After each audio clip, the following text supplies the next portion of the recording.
Anyway, let's get this pain train started then. Welcome to Thursday night Mass Effect. Changed from Monday nights because, well, things are a little bit more, shall we say, out of whack, out of schedule. Main reason being, obviously, because I am experimenting, streaming other stuff, and for those of you tuning in who don't know already, we are moving in literally 2 days' time.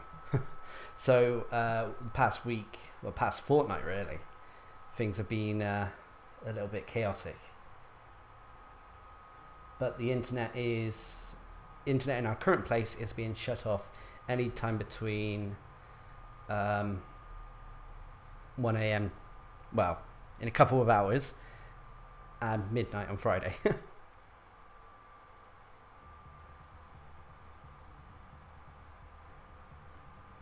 I love that meme too.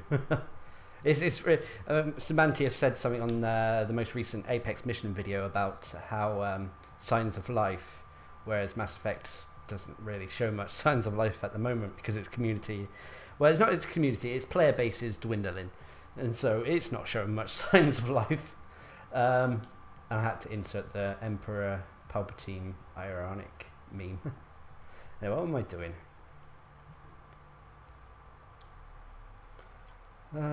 Assault rifle, okay.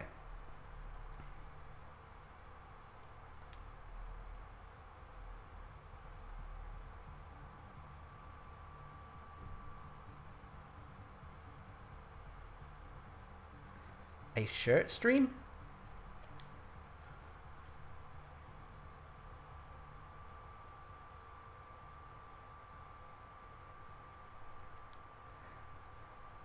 Short stream.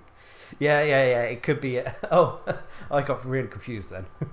Yeah, so basically, our provider, they said, okay, you want your internet to be shut off on the 6th, so, and I was like, yeah, please. They go, okay, we can shut it off then, but it will be between, 000 and 2400. So it's like, oh great, so streaming now at the moment means that the stream is either going to last approximately just about 2 hours if they were to shut it off at the earliest possible time.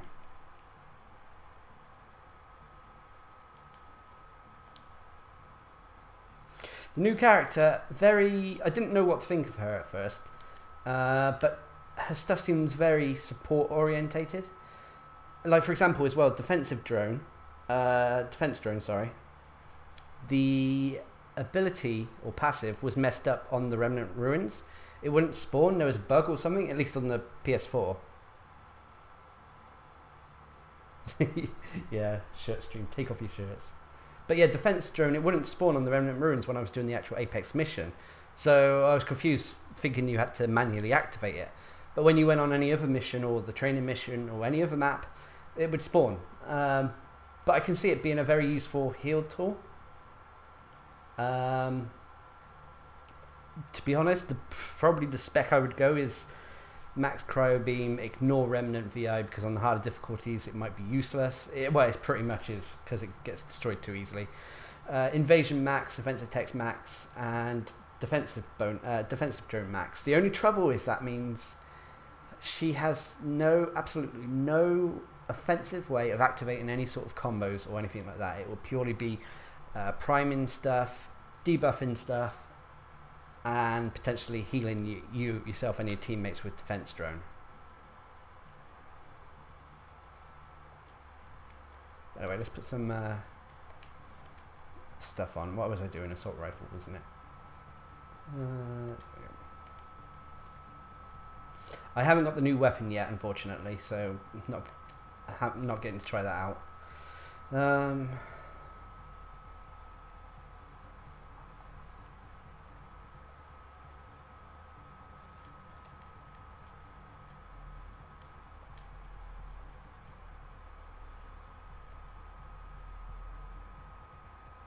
There was a new item in the item store that increased weapon and tech damage. I haven't tried that one yet.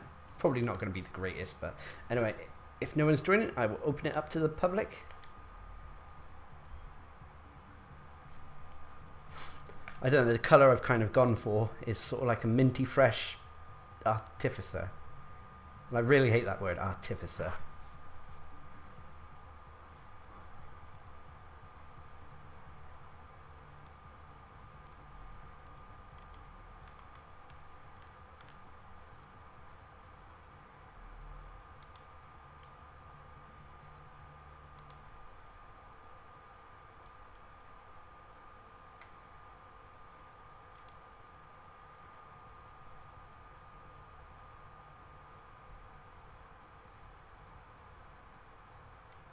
I agree there, Cervantes. A lot of characters. There seem to be a lot more priming characters than detonators.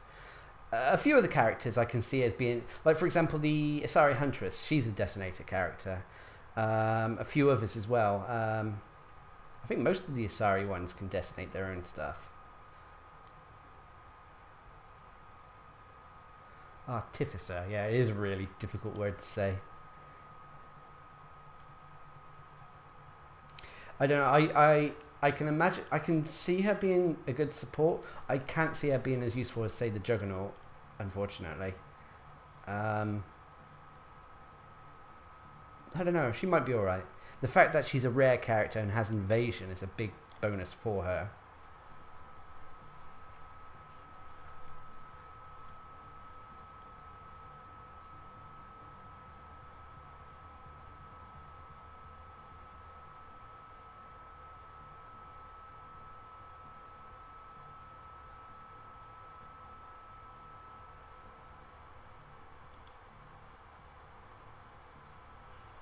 Yeah, Felbunny won't unfortunately be joining us for this stream. She's sick and she's kind of passed out at the moment.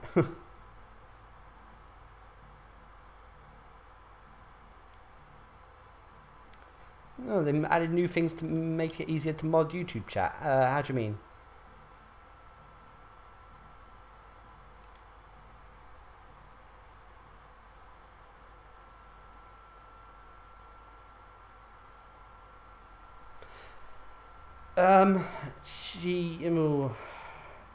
I don't know. I think the Solarian because the Solarian has shield boost on top of invasion. I mean, the only thing that sets them apart, you can look at their health and shields. Although it's, you know, low level against a high level character.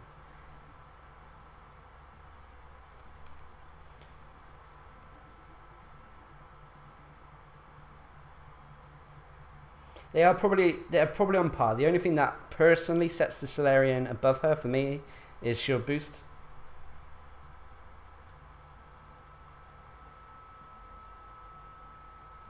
Yeah, hi Gizmo.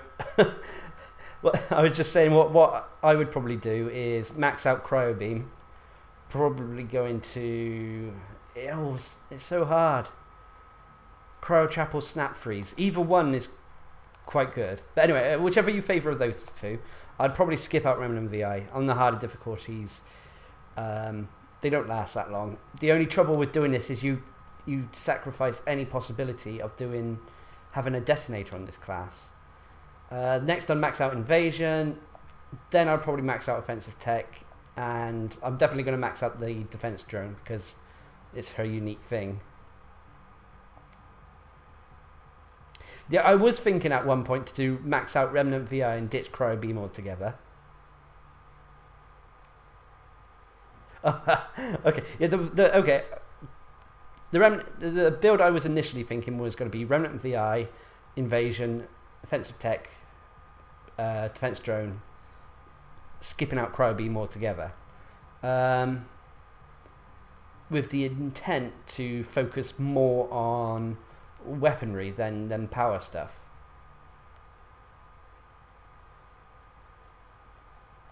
But I don't think she has any weapon increasing abilities here. I think it's all power.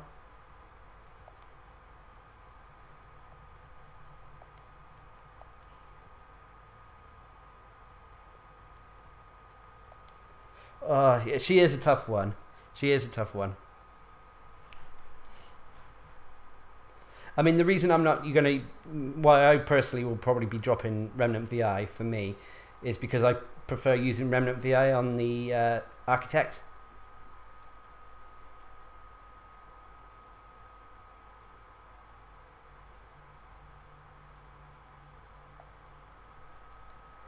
Maybe. I mean, I don't know. I normally like the elemental tech, the rank 6A, in conjunction with the cryo beam. But then you are basically turning her into a pretty much a pure support character. Yeah, the Remnant VI can definitely help in terms of taking aggro off you.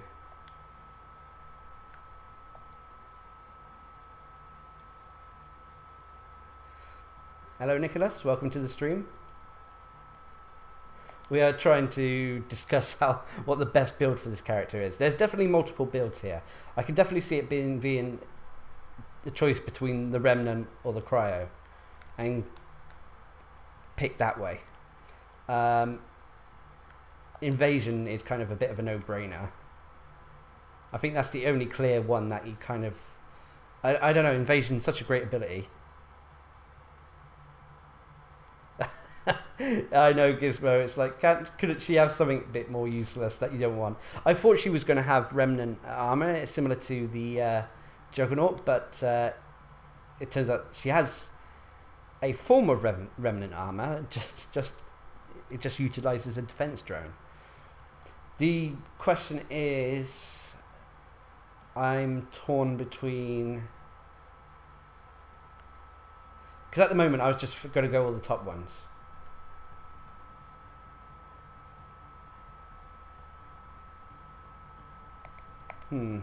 Experimenting is going to be needed.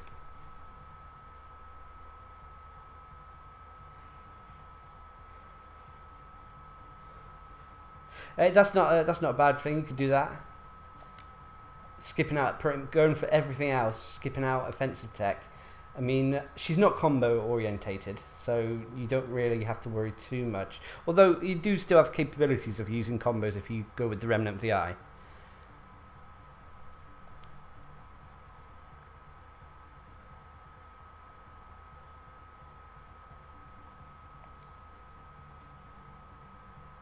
Oh, sorry, yeah, I'll go slowly. Defense drone. Defense drone basically deploys a hologrammatic omni drone to boost your shields and electrocute nearby enemies. So basically it heals you for a portion of your shields. It's not much, but it's a little chunk every 10 seconds. And it will deal damage and stun anyone who gets within melee range to you every 15 seconds, I believe it is.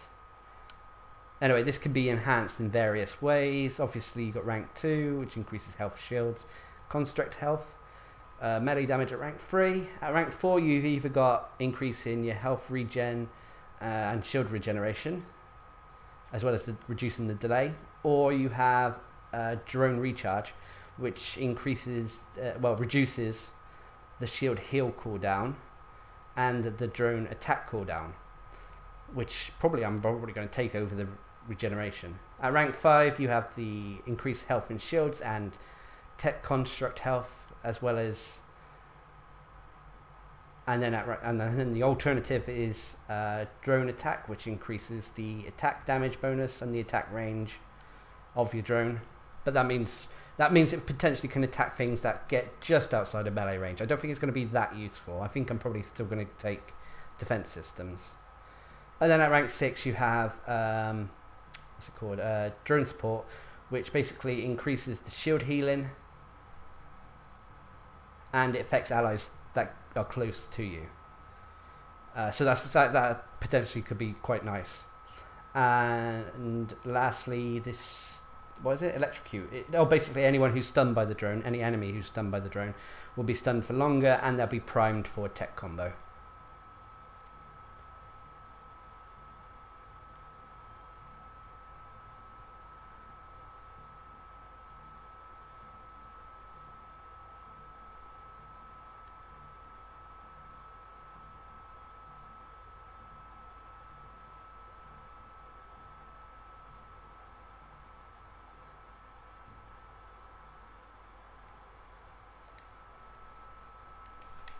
Oh, congrats. I haven't got a... Because I've been focusing on characters, I haven't got a upgraded weapon in such a long time. By the way, you got to tell me if the audio for the game is too loud.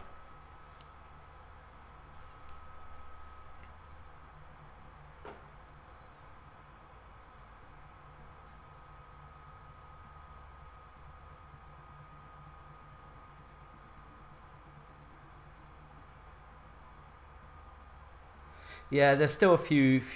I think this. I mean, the multiplayer as well, both multiplayer and single player are not completely, shall we say, flawless yet.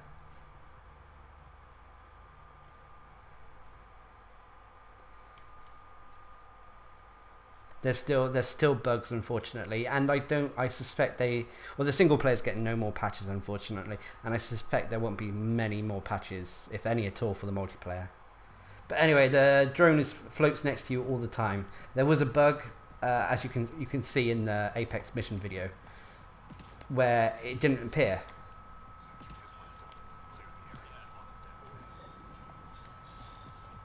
I never understand why people prefer to go over here. I always prefer over the other side. Anyway.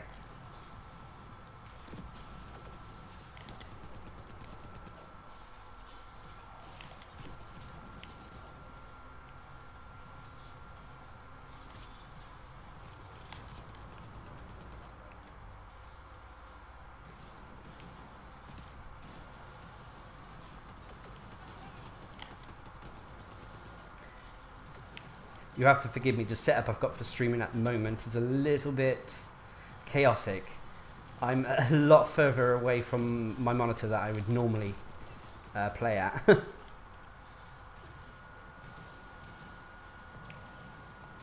Yeah, on any other mission, the bug with the drone, it appeared. It's just for some reason that Apex mission. I assume it's something to do with the Remnant Ruins. But as a result, I felt no bonus from the drone at all, which is a pain in the butt.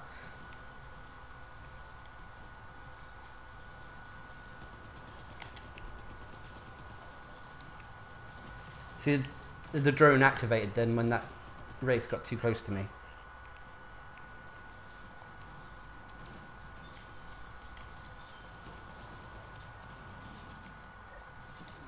I can see this character being quite good. I don't think she's going to be a low tier character. But I think that's mainly thanks to sort of having the fact that she has invasion. And the defense drone is very unique.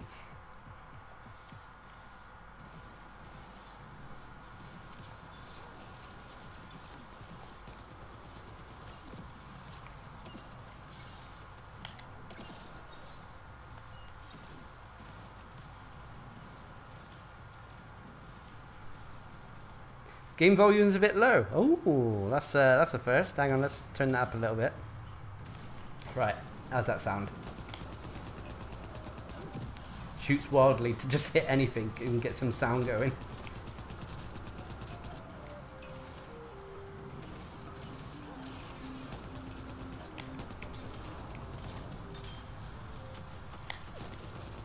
I also noticed that a lot of the the past two characters, they've both had the cryo gauntlet melee.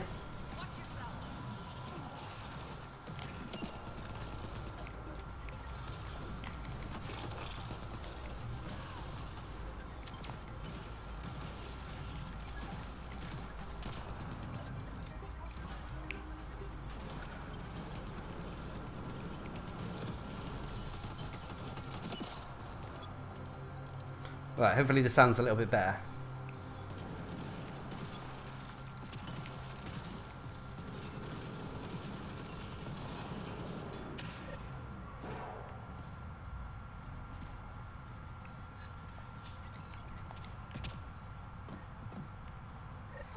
The new character sandwich. Basically, over the past since September, they were adding 4 new characters. The first one was the Human Juggernaut. He was released in full September. His unique thing is he used a new armor type, a passive called, well, Remnant Armor. It's actually found in the single player, I think it is. But he utilised that as well as a few other abilities that made him quite unique. Anyway, October we've got a new one called the Human Artificer. It's an annoying word to say. She is a very sort of she's an engineer, to be fair. She uses a lot of tech-based abilities. For example, she's only a rare character, but she has the capability to do invasion, which was only found on ultra rare before this. And in November, I believe we are getting the final 2. I believe we're actually going to get 2 characters rather than just 1 for November. That is the Commando, Human Commando, and I forgot who the 4th one is.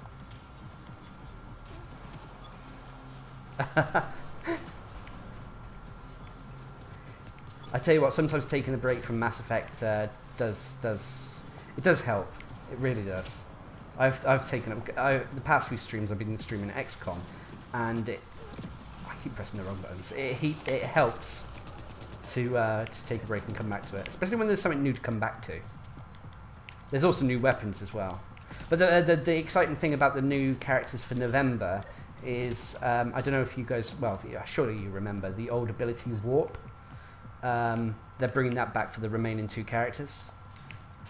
The bad thing is, I think that the last 2 characters for November will be it. That will be the last support that the multiplayer gets, unfortunately.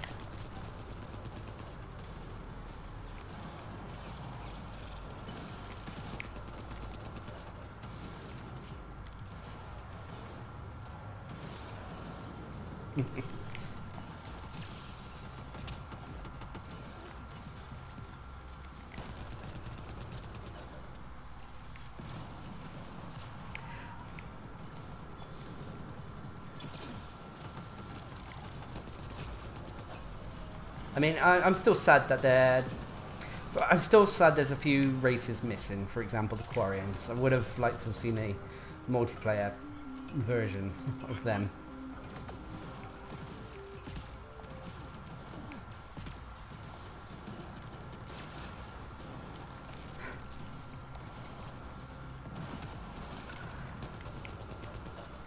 I see you guys arguing about the Batarian with Snap Freeze. I believe, personally, I prefer the Batarian. I think having the bonus of flat cannon that comes in really handy. But I can also see that the Human Juggernaut, the other character with Snap Freeze, is very strong. I think the Juggernaut has more survivability, but is hampered by everything is short to close range. The Batarian can at least fight at long range, but it lacks a little bit of survivability.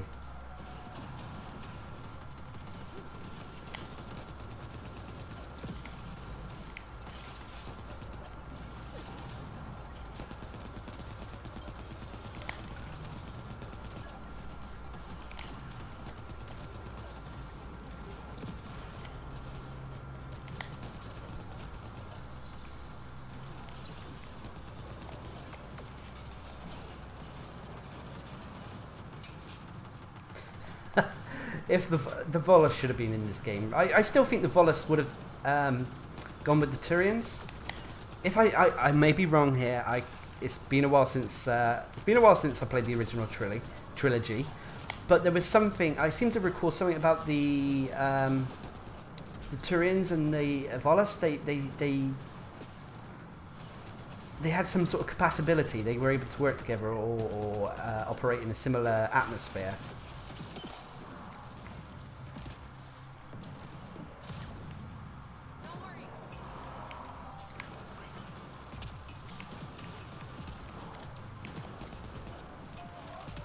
Like I know the Turians and Quarians as well. They were also they were compatible life forms that had, you know, like humans are carbon-based life forms, for example. The Turians and Quarians were the same. They were compatible in that sense. Where are we going?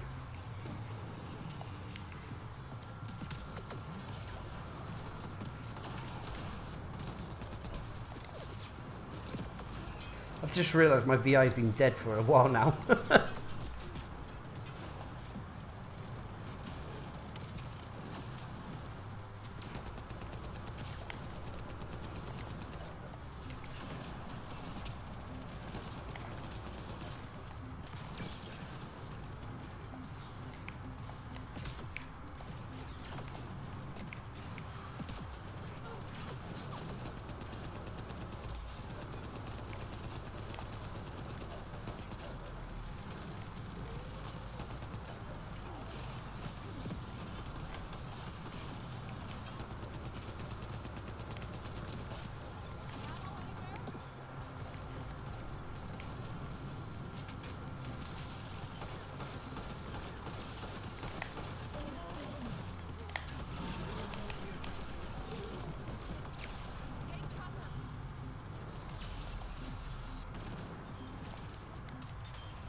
Oh, guess what? You don't have to stop playing.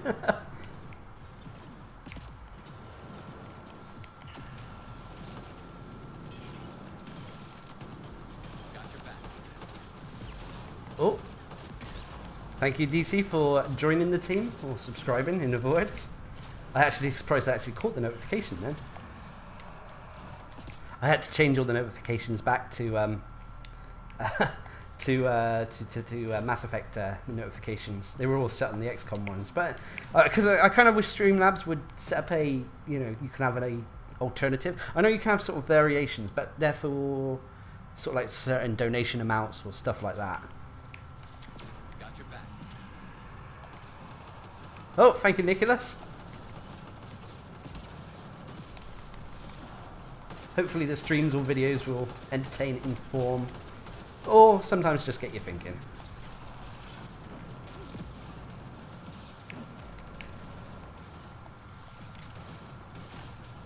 Normally, for those of you who are either new or watching this for the first time, normally the Mass Effect streams, they're normally on Monday nights, hence Monday Night Mass Effect. But we're moving flat at the moment, so everything's messed up. It's all hectic and chaotic. So I'm streaming as, well, when I get the opportunity. Why am I still using this one I got? There we go.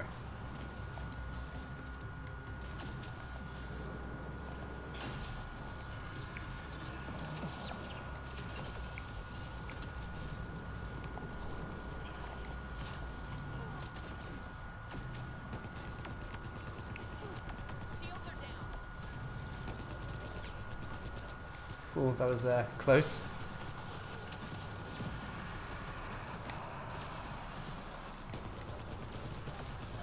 See, at the moment, I'm thinking of going with Cryobeam. I'm thinking maybe it would be better to go with oh, what's it called? Oh, my brain's gone dead. 6A, not 6B. Is it Snap Freeze?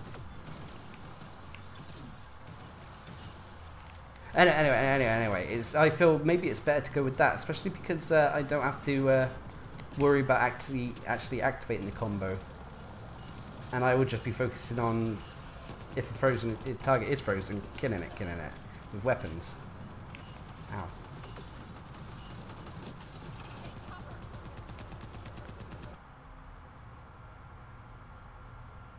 Oh, Gizmo, you still haven't got the operator. Invasion is a really nice ability. I think it's definitely one of the top tier abilities.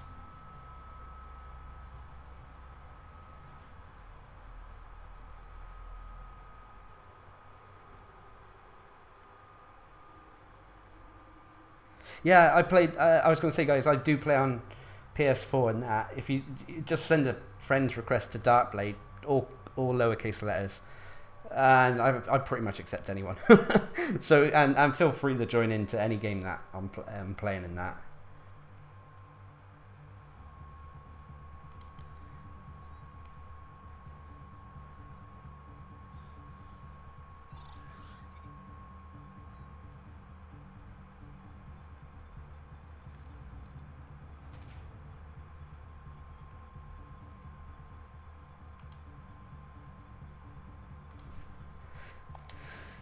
Anyway, what have we got left to do? We have the gold and the platinum. Doubt we'll get the platinum done tonight. Not that I don't feel, I'm not saying that I'm not capable of doing platinum, but let's just say it can be tough with random people. Am I going to get Battlefront 2. I have been I'm a lot more interested in this one than I was the first Battlefront, and I was a big fan of the Battlefront games that were on the PlayStation 2 generation. So it's definitely one on my radar at the moment. Yeah, what level am I? 10. I don't feel quite ready for gold yet.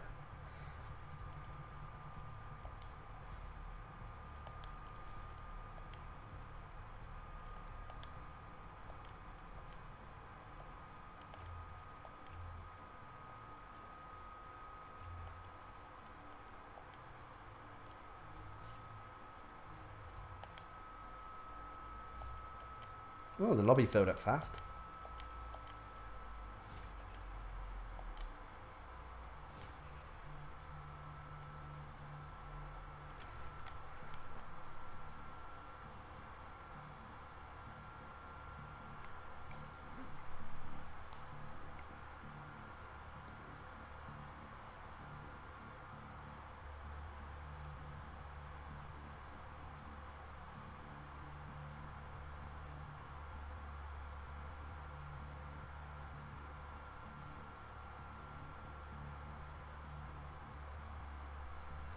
Oh dear. I don't know, Cryobeam, I much prefer, I only liked Cryobeam once I started using, is it Cryotrap? Afterwards I kind of, well before that I didn't think it was that hot. I always thought it was a replacement to Snap Freeze, especially the Snap Freeze from Mass Effect 3's multiplayer. But and as such, it was vastly inferior to that Snap Freeze, but it's a little bit. It's grown on me. What are we fighting? Outlaw.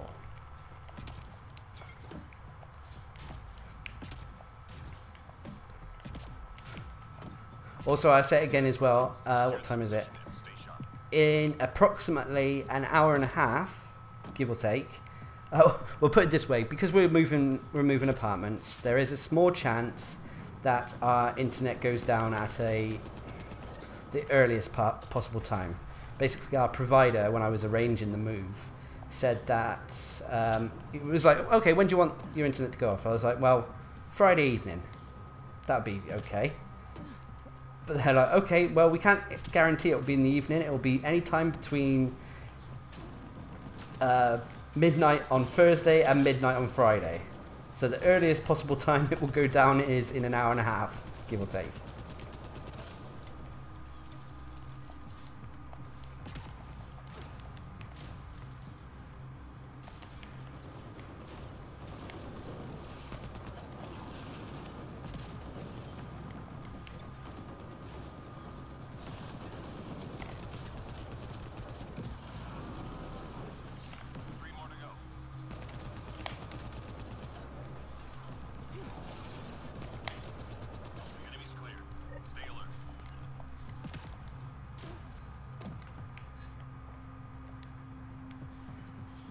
Computer crashed. Felbunny's crashed at the moment. She's ill. Enemies incoming. To the point where she's had to take the day off work.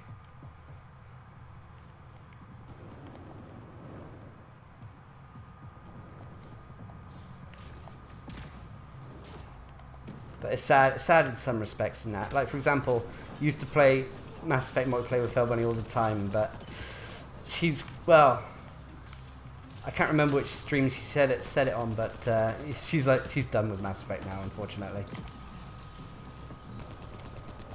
She was so disappointed that they decided not to do any single player DLC.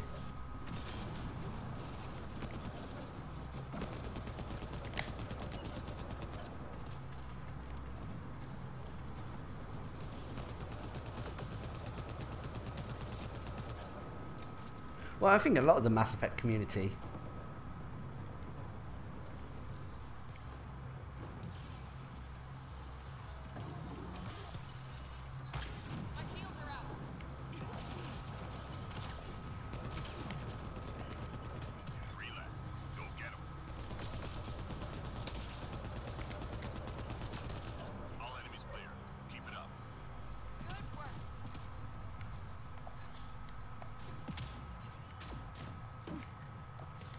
Oh, the game theorist did a Mass Effect Andromeda theory.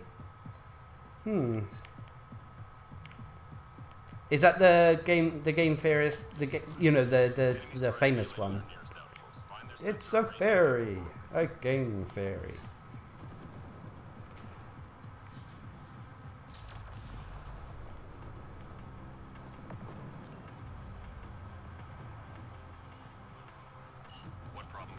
I should be focusing on doing the objectives. Bear with me. I was reading back comments. Catching up with chat.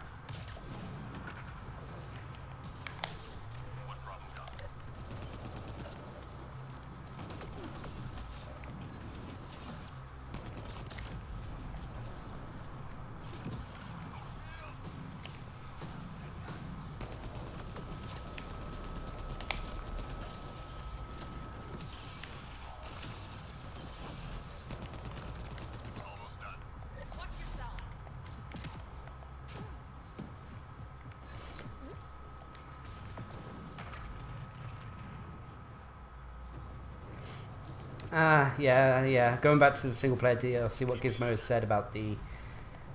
I mean, from a business standpoint, I can understand in some respects why EA did it. It's a shame, because in some respects... oh shit, we should probably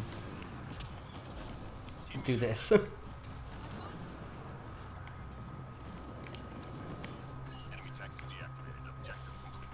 Yeah, from a business standpoint, I can understand why they didn't do any. I guess they just wanted to reroute resources. Just 3 hostiles remaining.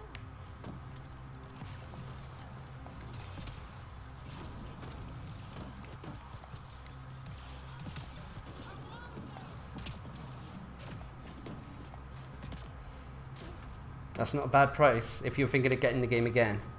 Annette.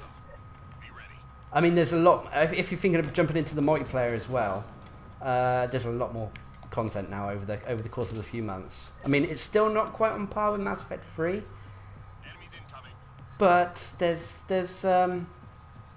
still more to sink your teeth into.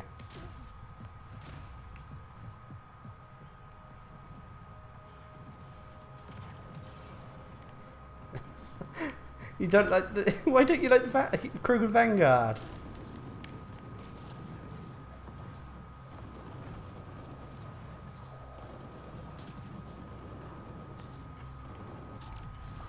Yeah, I think mainly the most of the player base for the multiplayer now are the hardcore Mass Effect fans, or those who maybe have picked up on a cheap deal, like if it's 20 quid, well, $20 at the moment. That's quite a good opportunity. It's a long game, and I always judge my games as if I can get an hour's worth of fun entertainment out of it. That equals to, you know, for the British, that would be £1 spent. So, for example, if I spend 40 quid on a game, if I get 40 hours worth of entertainment out of it, it's normally worked out. Which Mass Effect's done more than that for me.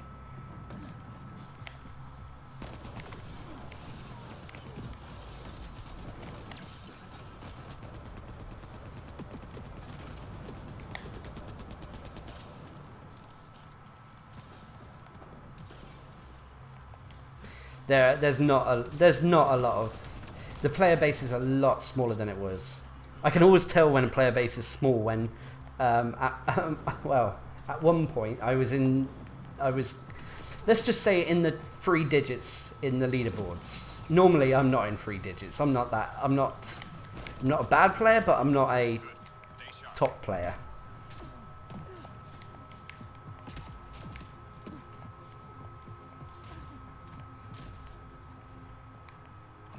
Yeah, Matt Pat is I think the guy, the game theorist. Although, I mean, while some of his theories are fine, sometimes I do think he's just what's the phrase I'm looking for? Grasping at straws, or am I thinking of something else? When when you're really reaching to come up with an opinion. But it'll be interesting to see what that video about Mass Effect is.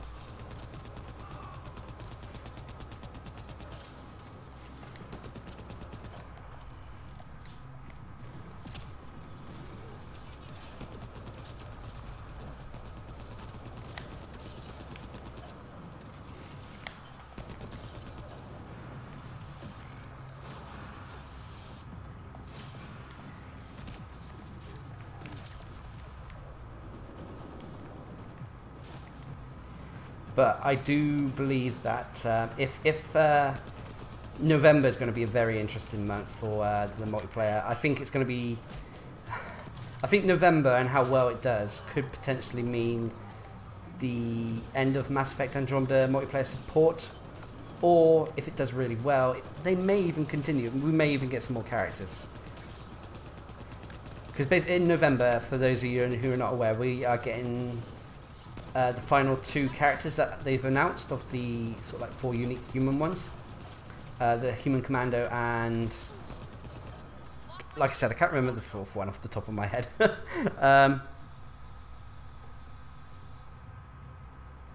Oh. Nice job, Apex. I thought the sound went funny then.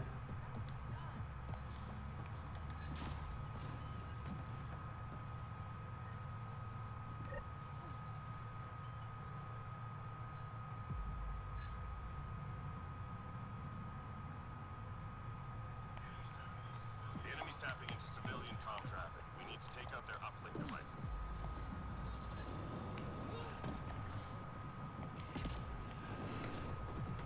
That's it, Guardian. Thank you. Human Guardian is the other character. But I'm sure they are releasing both characters in that because Bioware do something called N7 Day, which is in November. And that's probably the main reason why they're releasing both those characters instead of one in November and one in December.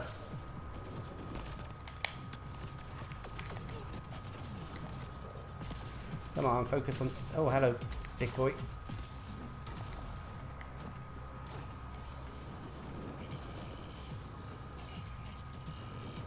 Because the Guardian and Commando seem to be the most when the multiplayer was data mined and information about potential upcoming characters was leaked. The Commando and the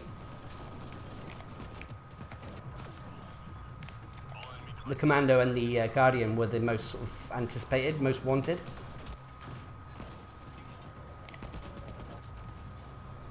I know Smooth was desperate to get his hands on one of those. The Commando, I think.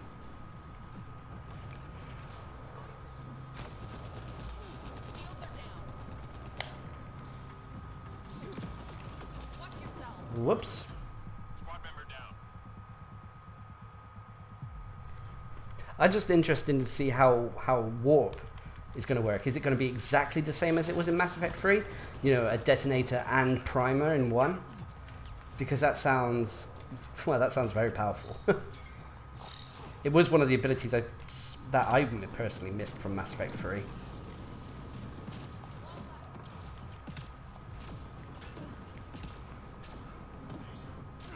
Stay sharp.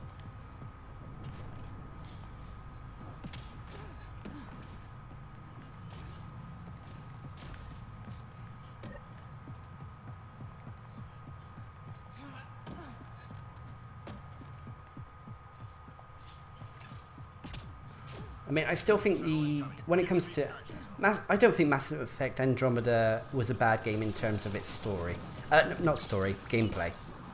I think its gameplay gave a fluidity and reduction in stiffness that was present in the other Mass Effect games.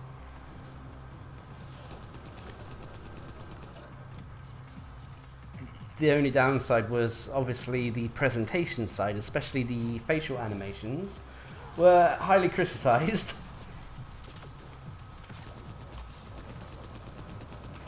And people obviously, they didn't seem to like the story. Well, not say they disliked it, but compared to the original trilogy story, they didn't like it.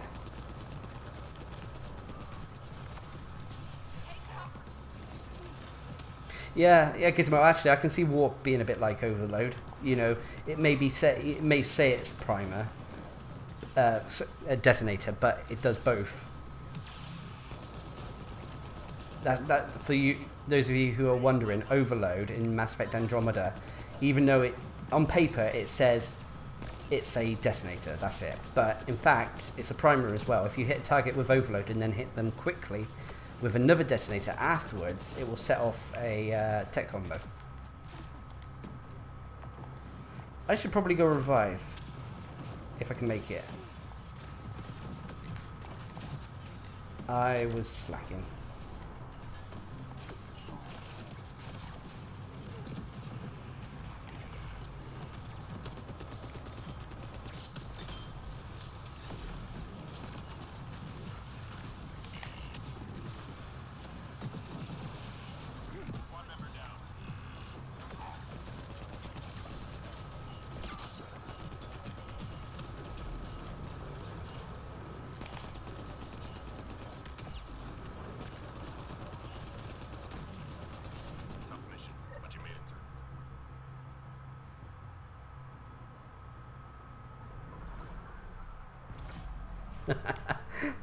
Yeah, I haven't been to back to Mass Effect 3 for a while. Obviously, those of you on PC and the Xbox can, you know, you got the backwards compatibility. Well, PC doesn't even have backwards compatibility. It's just for PC, you know. Anyway, me being a PS user, if I want to play Mass Effect 3, I got to go back, hook up the PlayStation 3 again, set that all up.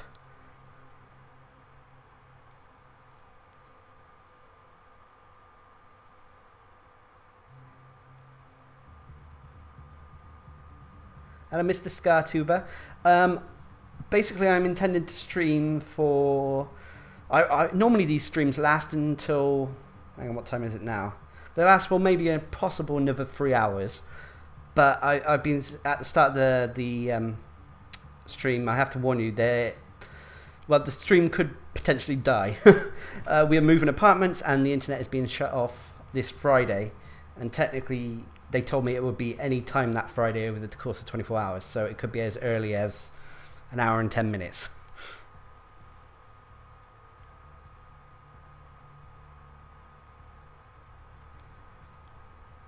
Anyway, what rank am I now? I'm still only 11. I want to kind of step it up to gold at least.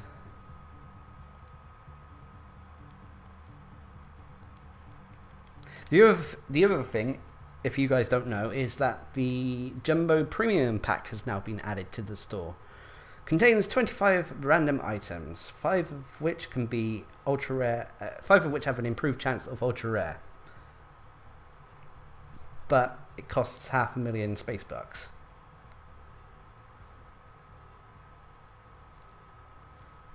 Ignore fitness, you don't need that. I remember trying to, when I went back to do the videos on the top 10 of, well, top 10 classes, went back to the Human Demolisher, and I used to run, you know, 0 fitness on her. I was like, oh, how did I ever do this?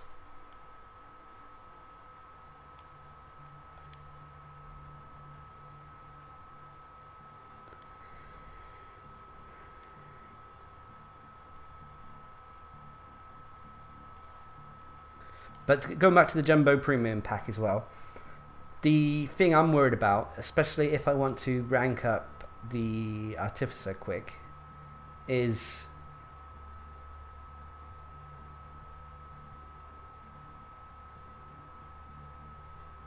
yeah, exactly what Gizmo's wrote. The I mean, I'm thinking, because I want to level her up quickly, rank her up quickly, sorry, then it'll be more economically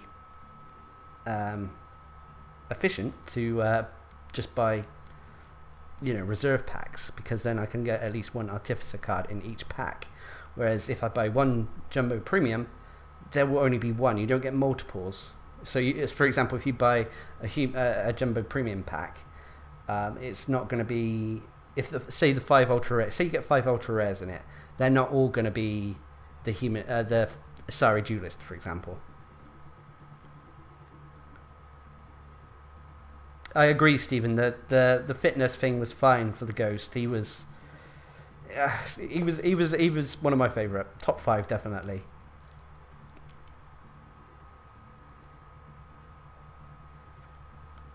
And the stim packs also helped with his fitness issues. Well, the lack of fitness. I'm trying to think who else I used 0 fitness on in Mass Effect 3.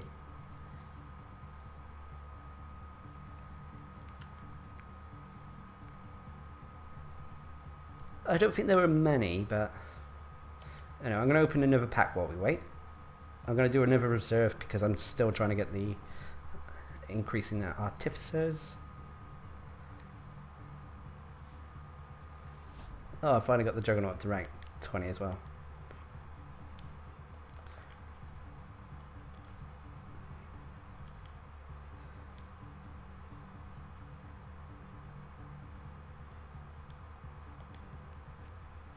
And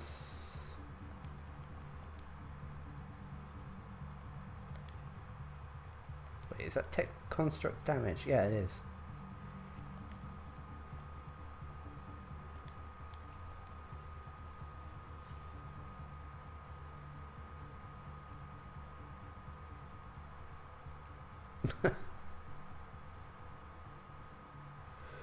Yeah, I'm wondering if I should bump it up to gold and that. I feel a little bit, because I don't want to be a burden on the other players. And while I'm pretty sure I can hold my own on gold, I don't want to. Maybe I'll boost it up and see if people join. Actually, what's the gold apex? Pistol damage. We can get away with that. Hopefully someone will join.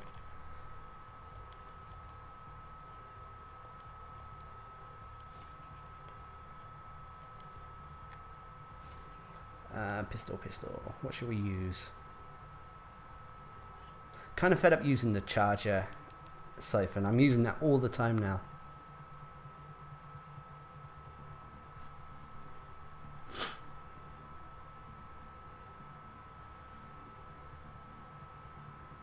But at the same time, it's quite nice.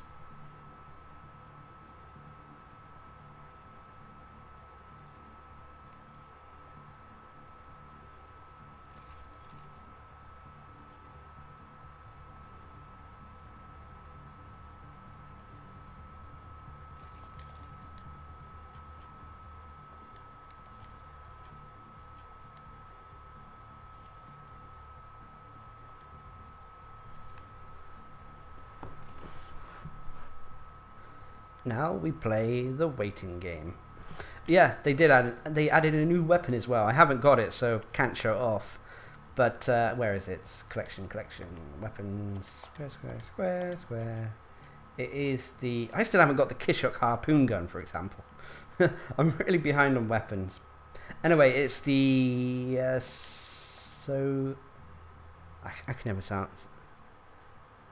Sovoa, I think it's pronounced. Semi-automatic Angaran explosive round weapon.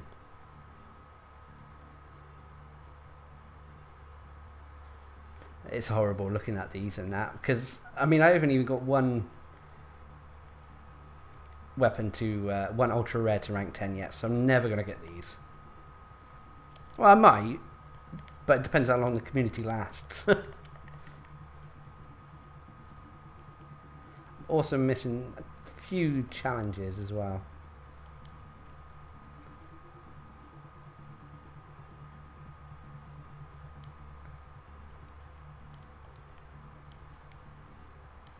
What am I missing in the assault rifle? I'm missing 2 assault rifles.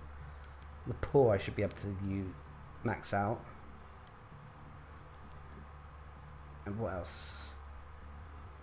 Halberd is the next one. Yeah, it's ultra rare. I don't know. It's hard. It feels like maybe I'm not playing this as much as I did with Mass Effect 3's multiplayer, but I've put a good long time into this, and I feel that the ultra rares are very ultra rare. The downside is that everything's ultra rare. All the decent weapons are ultra rare.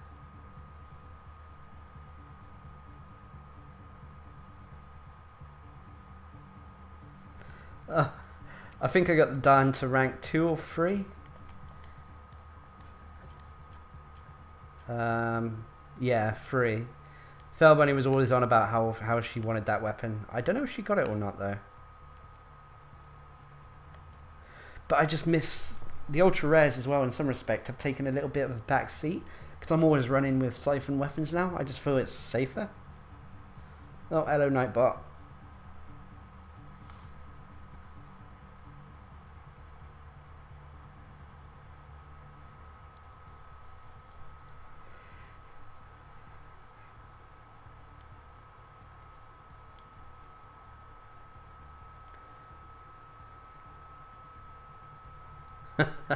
Well, it's easier to get a siphon hesh, which I would consider more useful.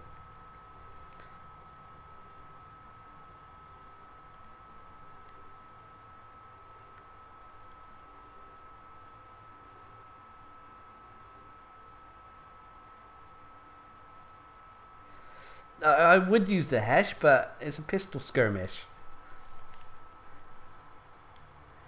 Also, I'm missing. I think I'm missing. Do I have the? Hang on, shotgun. No, the sniper rifles. Hesh. See, I'm missing the siphon hesh. As soon as I get the siphon hesh, I'm going to be using that quite a lot.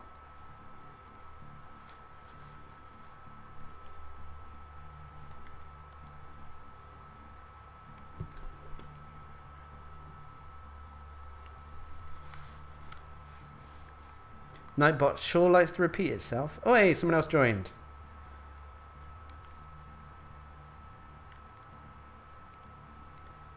And they left.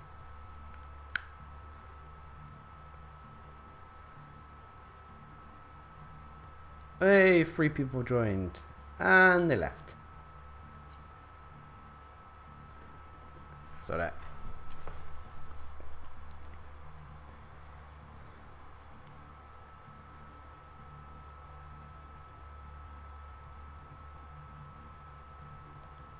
Hey, we're going.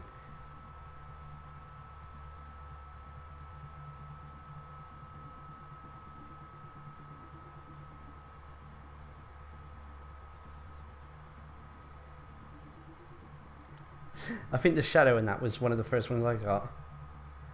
In the shadow, in the siphon and concussive formats anyway.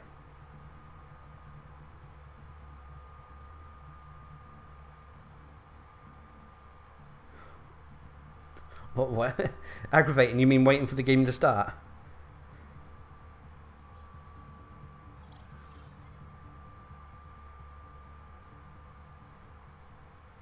Yeah, I've noticed Nightbot has been a little bit funny. It seems to repeat itself.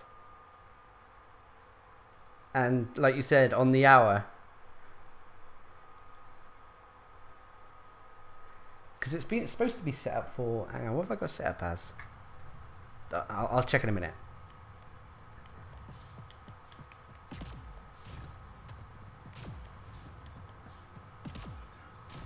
Hostile territory, Kitty. Secure this position and stay sharp. Hello, John. Welcome to the Thursday night Mass Effect. Oh yeah, it's gold. I shouldn't doss about. I should actually take cover in that. Hey, thank you, drone boy.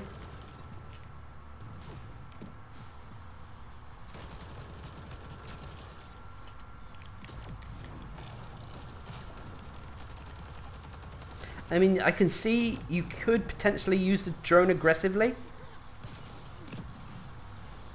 by,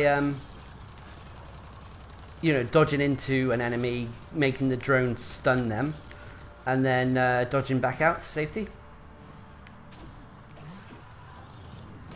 But because the drone is uncontrollable, you know, it's on a cooldown, and it will do it regardless of if you want it to or not, just so as something gets within range.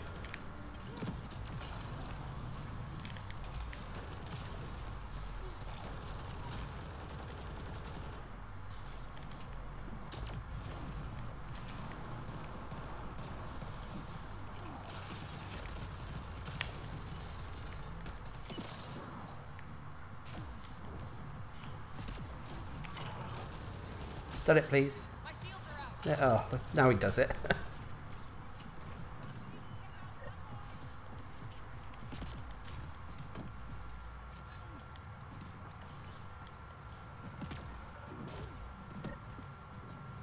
Yeah, John. If it's tough. I don't think there are many. I mean, how long did it take for us to get this one going? And the only reason this one really is probably going is because it's a daily one.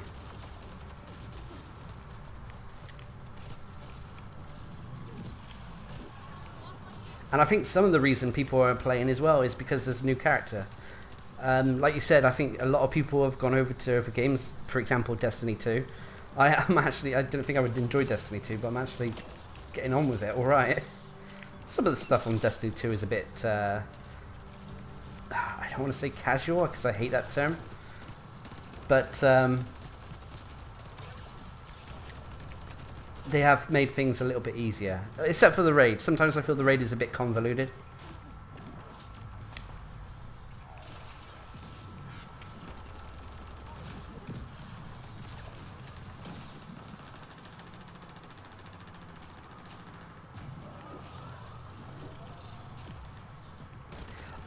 I fear that Mass Effect Andromeda's multiplayer won't have the legs, the longevity that Mass Effect 3's multiplayer had. I think, for example, Mass Effect 3, even if it still has a little bit of it still has a following. Users on Xbox and PC, there's still a fair few play it. PlayStation not so much. It's also, like Gizmo said, sometimes, like for me, example on that, try and if you were to go back to Mass Effect 3, you have to get used to that whole janky kind of stiff movement of the gameplay.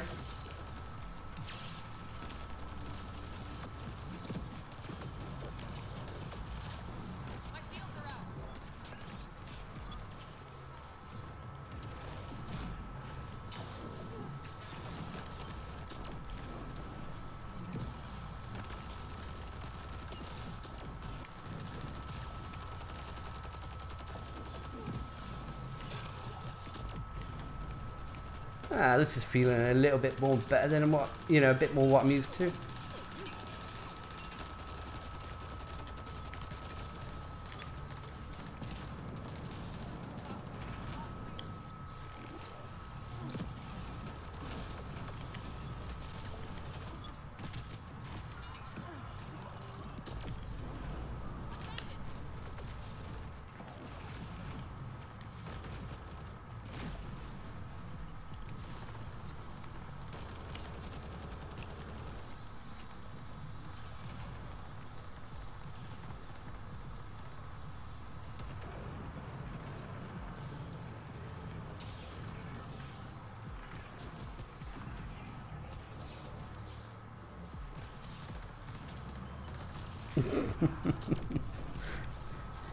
Yeah, the mechanics of Mass Effect 3 are a tiny bit different. That's strange though that you find more people doing the randoms than the daily stuff. I seem to have more success with the daily stuff. I mean, we are on different systems though. There are slight anomalies here and there.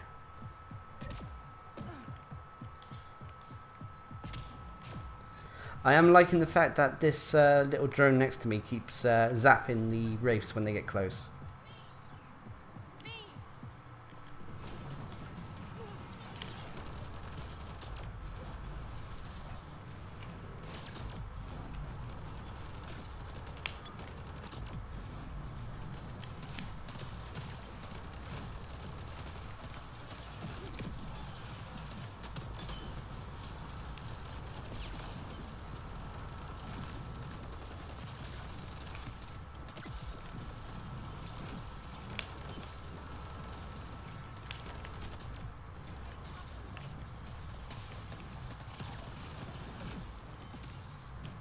I can imagine this character being, yeah, I can see her being good. Once she's got her, once she's ranked 20 and with most of her abilities maxed out. Oops. Who died?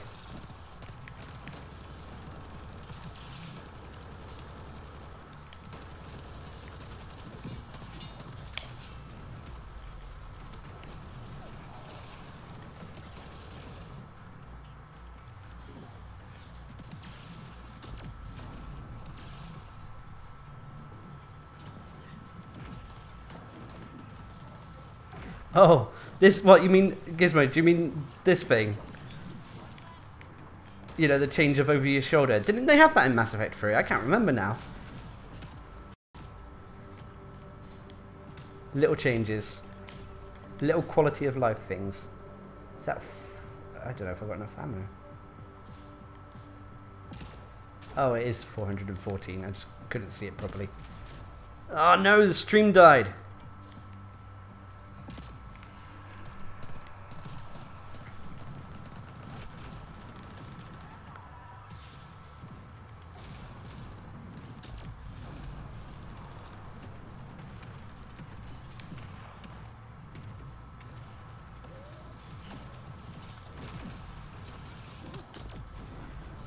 Ah, okay, stream's back. He might have just died on my end.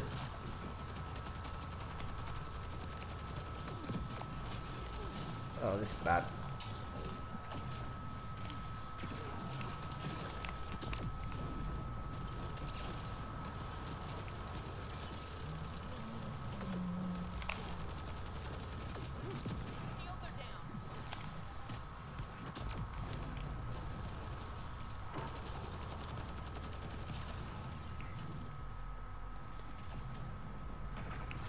I thought it's too early for them to turn off my internet yet.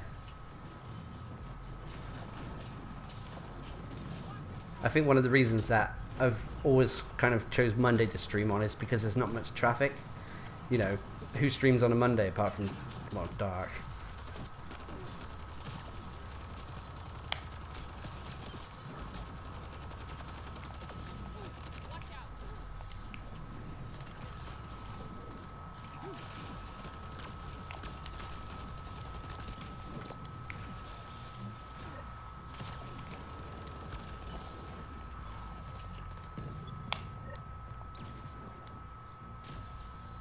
Yeah, I thought the I thought the stream died as well. It's like, no, it's too early for them to turn off my internet.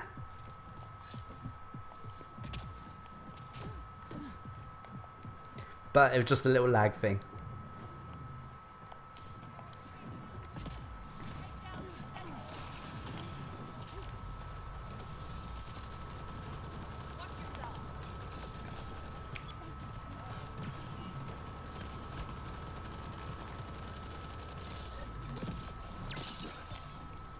What are we doing? Oh, we're doing devices.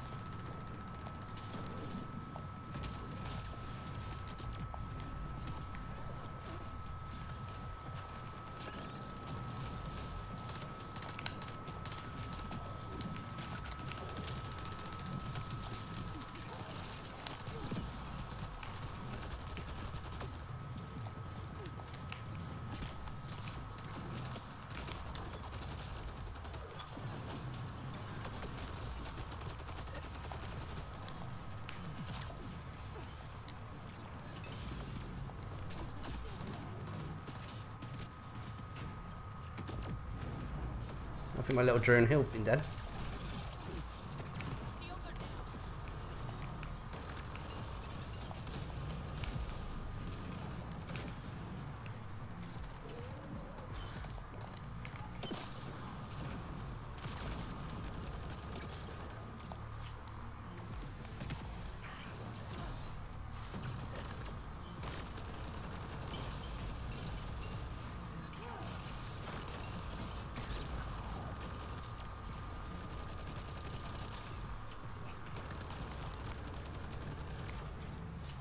I tell you what though, I miss the with XCOM. It was it's easier to sort of like pause and take a breather and kind of, you know, think things through,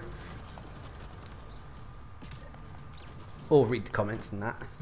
Although apparently I'm really bad at reading chat as it is, which I do apologise for. Although I quite like the setup I'm using at the moment, where I can actually see the chat a lot more clearly in that. Can't see the game very clearly, and it does make me think that maybe it is time that I have my eyes checked. And I haven't had an eye examination for years. I think since I was almost a kid, I think.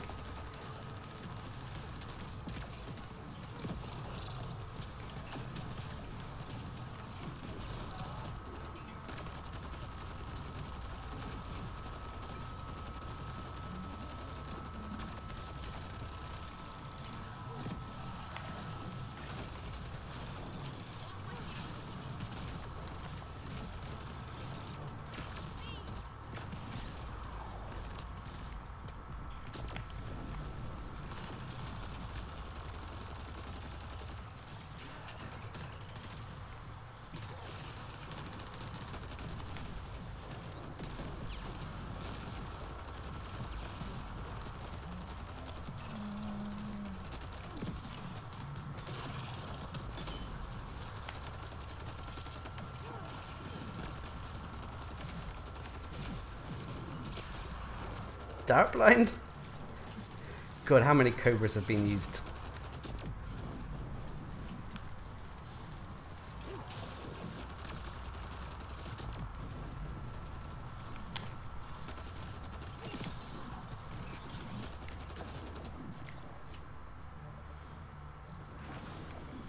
I like it when people stay together like this, though.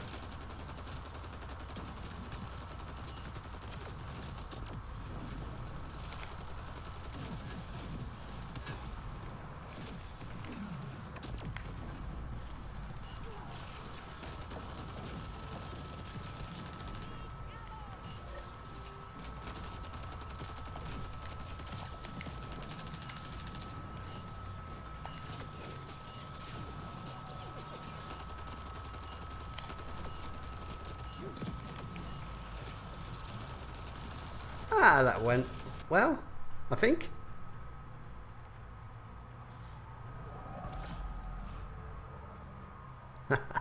I think if oh, I don't feel that any enemy will live up to the pure terror of the Banshee for the Reapers, but the Ascendants are probably one of the more terrifying enemies in this game, especially when it was an insta-kill.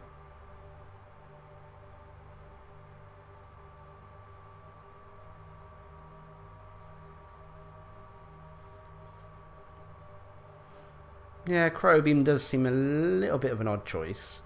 Although maybe they needed to balance it out and put in on more characters. I think the human engineer is the only other one with Cryobeam. I think.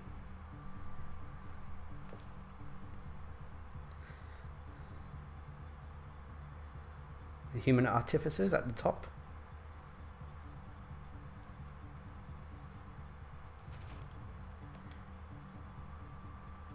Right, hopefully I can keep these guys in the lobby.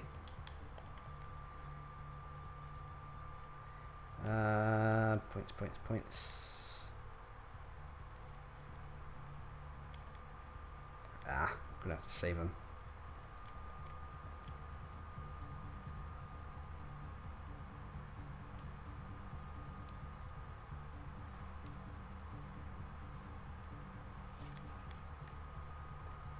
Oh, that's the point though. You can change. We can play around with weapons.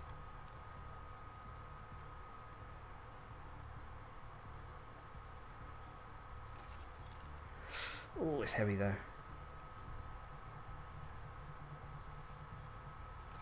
That'd do.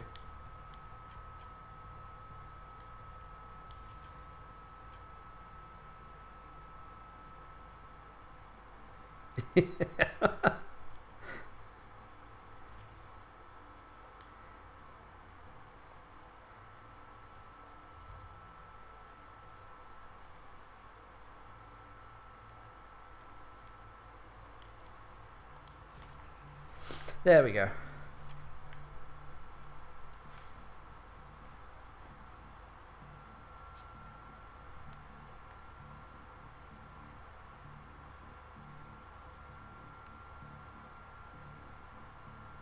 Yeah, Gizmo, that's what I'm going to go for. I'm going for the drone healing for allies who are close to you. But I think it's in rank 6A. So you obviously got maxed out and... Ugh.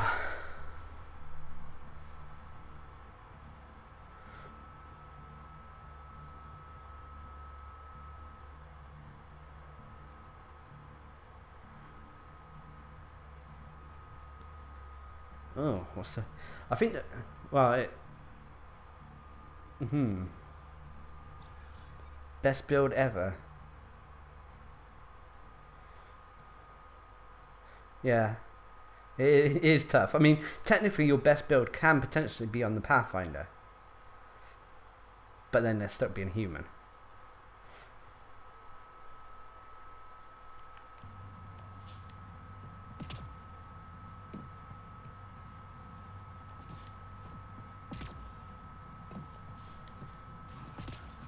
Hostile territory, people. Secure this position and stay sharp. I mean, if we take existing classes and picking the best, I hate that in some respects, that the top tier list, so to speak, is all dictated by the fact that stealth grid is so bloody useful on platinum.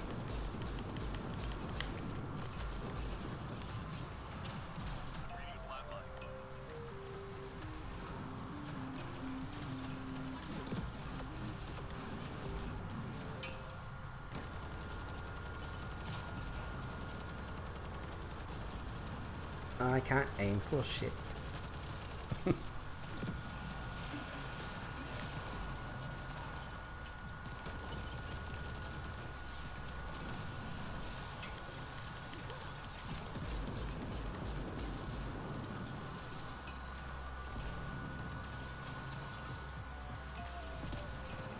I mean, there's some classes I don't know, maybe I'll do a tier list video. I think that might be quite interesting.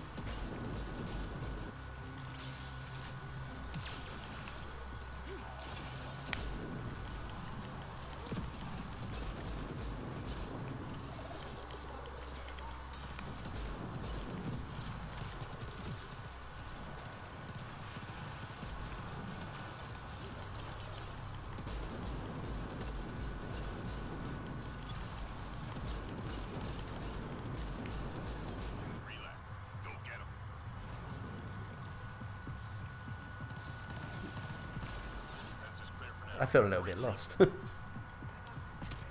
Trade fortify for something else, like an energy drain. Yeah, I do. The Juggernaut is still. It is really hard.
Whoops. I'm reading a flat line.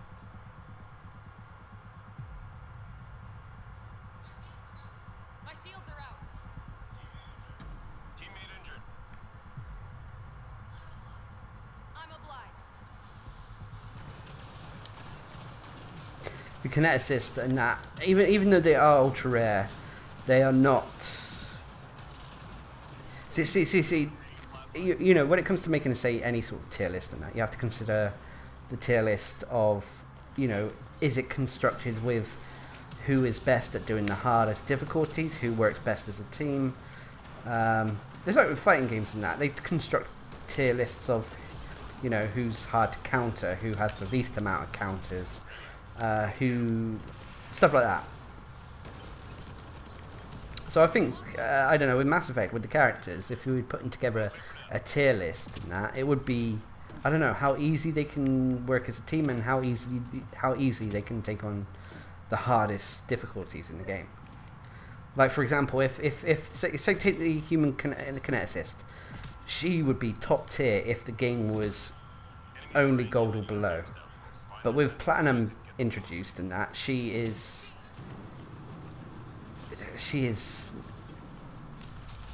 let's just say she struggles. What problem got?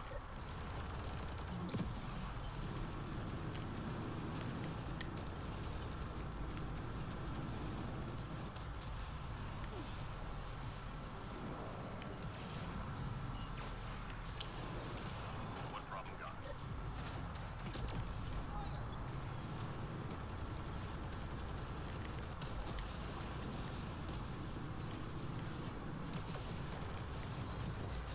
Lost my shield.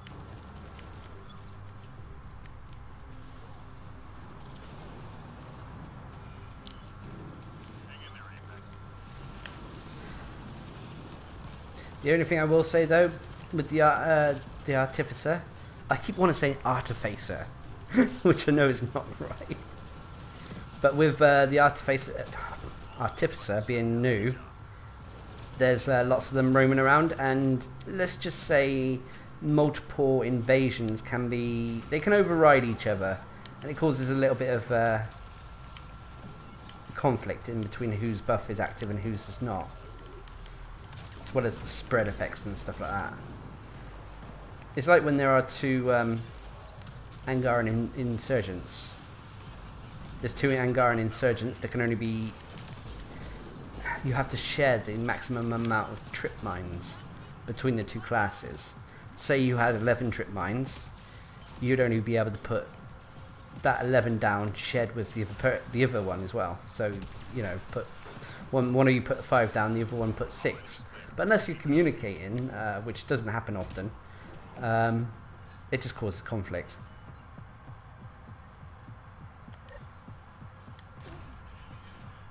Enemies incoming. That's why variety is the spice of life.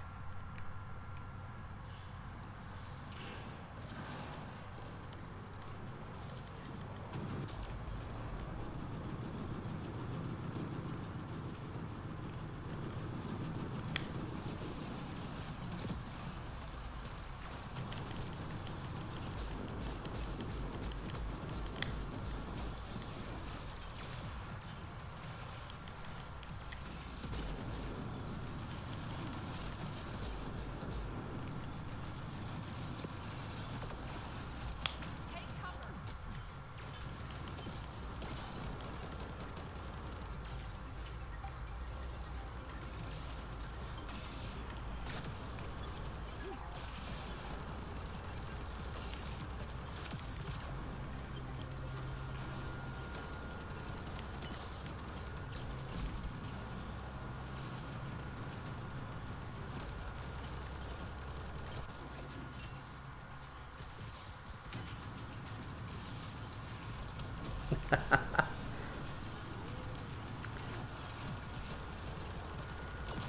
If the it's strange. Even though the Krogan hammer is in the game, it feels the Krogan hammer in Mass Effect Andromeda's game feels a little bit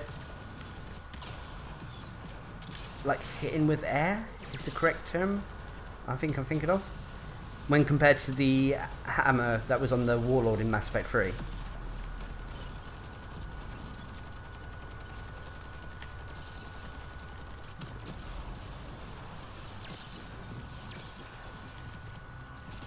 Just 3 hostiles remaining.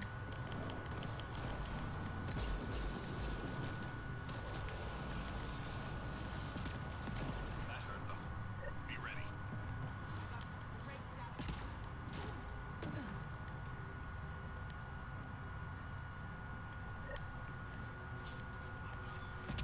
Hostiles en route. All I can say though, I mean, it's been a learning experience for Bioware, hasn't it?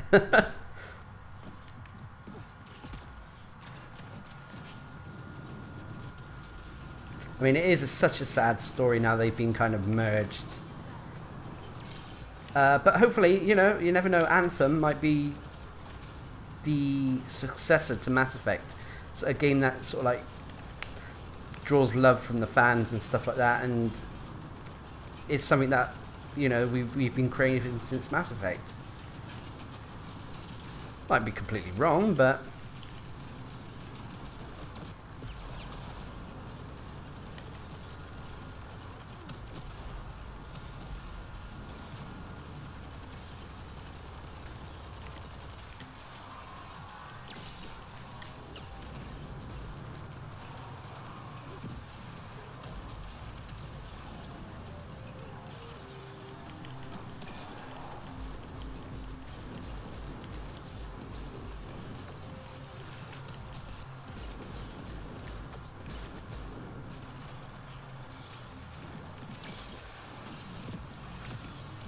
I just worry with Anthem. I just worry that maybe it's EA's answer to, you know, well, EA's version of Destiny.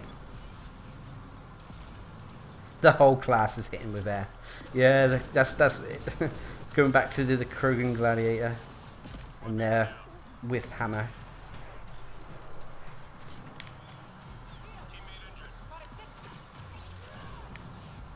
Do you know when one of them? Someone should do a video where they where it has the Krogan Gladiator with their hammer, and every time it hits, it makes that squeaky hammer toy noise. Shields are down.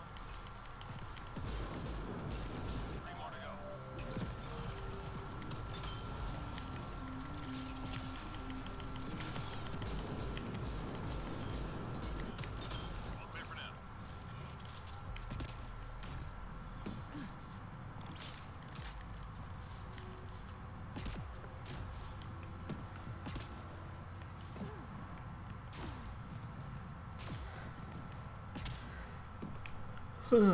But I don't think there's much more Mass Effect news than that. Obviously, something is going. Bioware have been hinting and teasing at something they're going to do, something special for N7 Day, which is November. I don't know when it is actually. It is in November. Hang on a sec. Let me park myself in the corner. Right, stay there.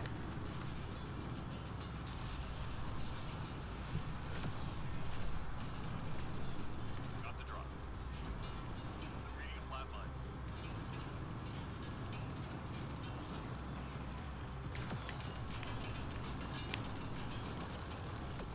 Still trying to find it whilst doing this at the same time.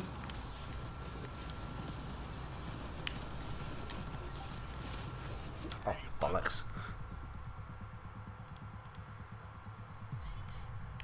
Many thanks.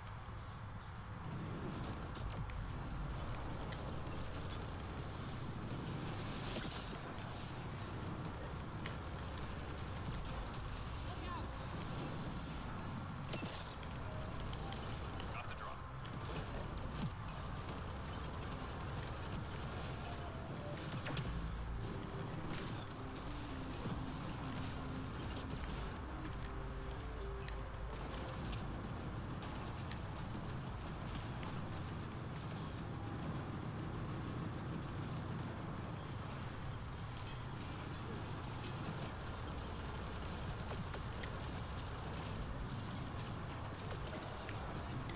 Watch yourself.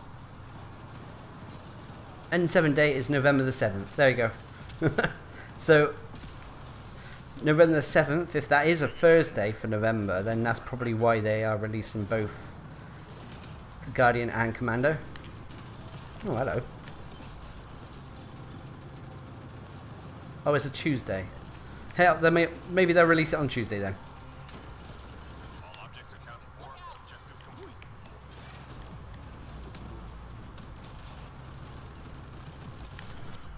Oh, I was playing with death then.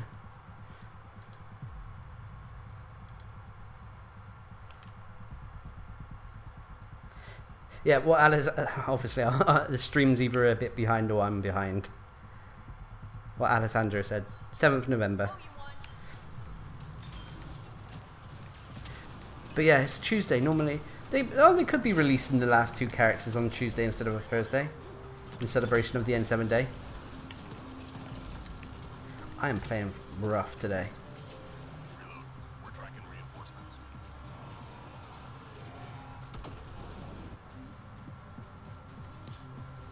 Meal, you doing what?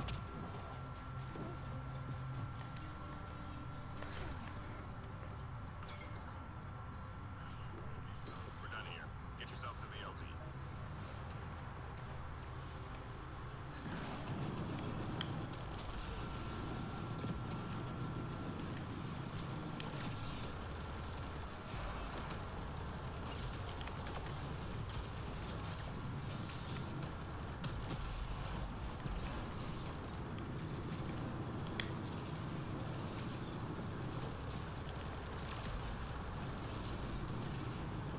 Oh. I don't know, I haven't noticed any lag since that big one during the last match. I mean, it could be me. Could be that they're doing something.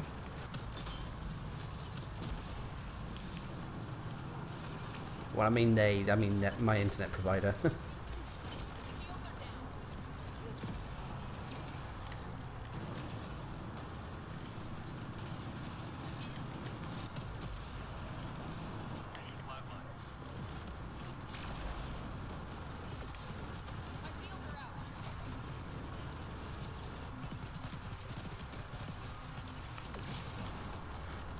Yeah, here's one question though that I need to raise. Obviously with Mass Effect and there not being as many... Let's just say it's harder to find lobbies. There are still a few guides remaining that I want to at least do, for, you know, have done for this, so I've completed the series. There's a few series on the channel that I also always feel bad about that I didn't finish them off, or I didn't get the complete, the complete series done.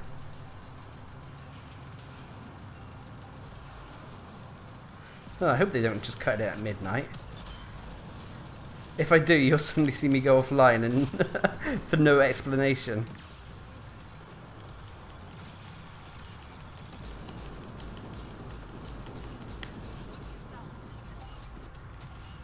But yeah, going back to the future guides and that. I mean, the first few guides I made were just on gold. I had always intended to have all the guides made on platinum, but if it's getting harder and harder to get decent gameplay on platinum, so I'm wondering if I should just go back to gold ones or not. Gold matches for the actual gameplay. I mean, the build in that would be aimed at gold and platinum.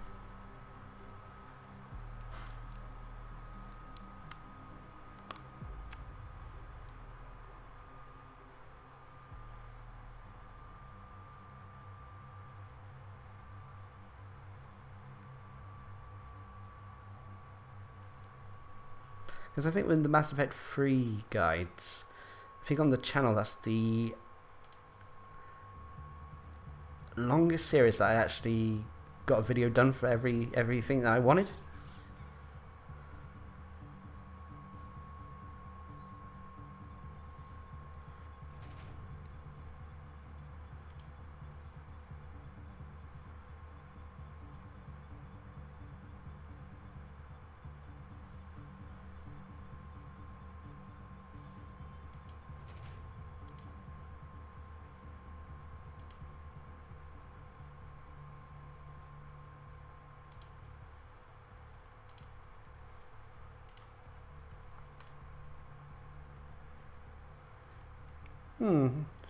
Are you on, what system are you on, Alessandro?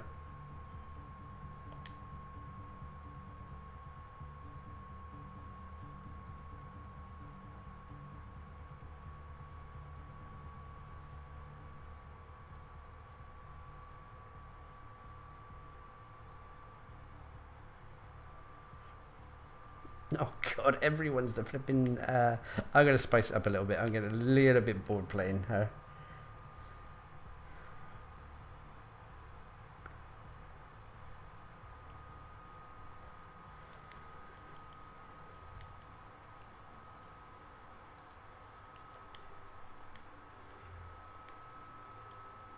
Oh, they're waiting on me. Oh, that's... Okay, one more like this then.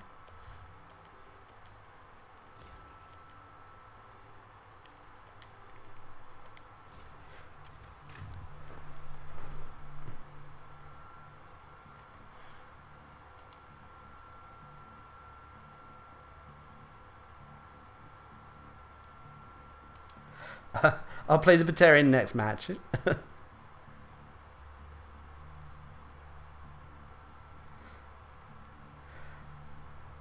The Scrapper, Batarian Scrapper, I'll put that in clearly. Ugh, can't speak. I do feel, I mean, you could...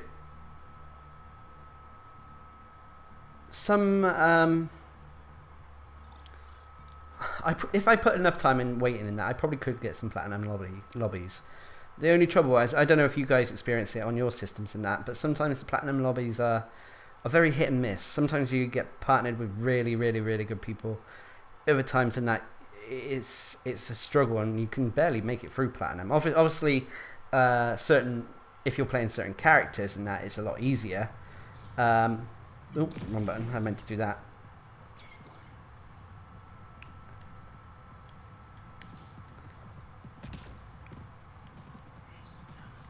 We need to secure this position. Enemies on the move. Be ready. Ugh, dear.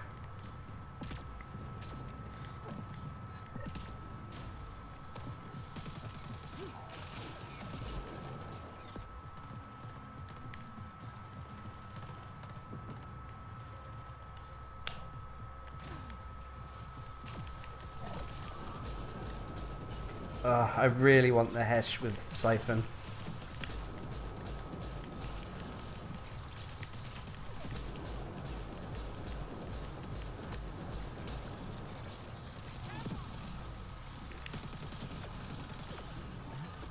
My shields are out.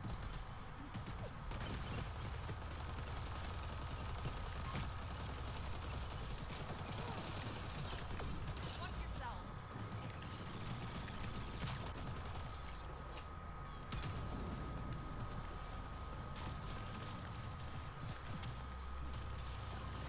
But yeah, it's going to be hard to make guides in the foreseeable. It's not going to be as easy as it was to make guides, put it that way. Not because it's necessarily hard to think of builds and stuff like that. More so, I feel it's hard to get decent gameplay that demonstrates how a class can perform. Almost there. I don't know. We'll see how it goes. Obviously, I won't be able to edit as much over the next potentially 2 weeks, whilst the internet is moved apartments. Yeah, I will say that most of the, shall we say, most of the players who have stuck with Mass Effect Andromeda's multiplayer are quite competent now. There's not like when the game first came out, when the Platinum came out first, there was a lot of, if you joined up with a random lobby, let's just say there's not much chance you would do it when the Platinum first came out.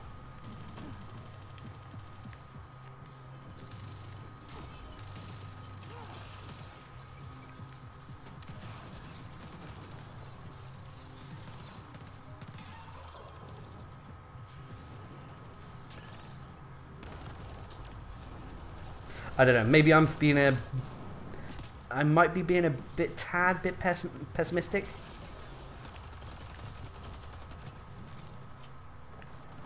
And I'm getting annoyed that I can't find anyone.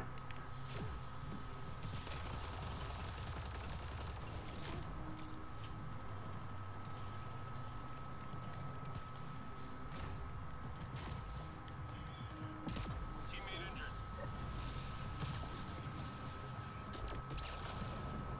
Did someone just use a Cobra?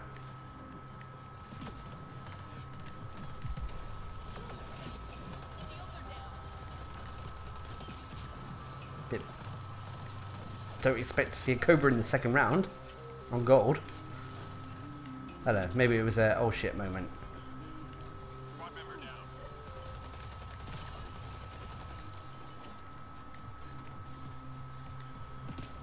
Three more to go.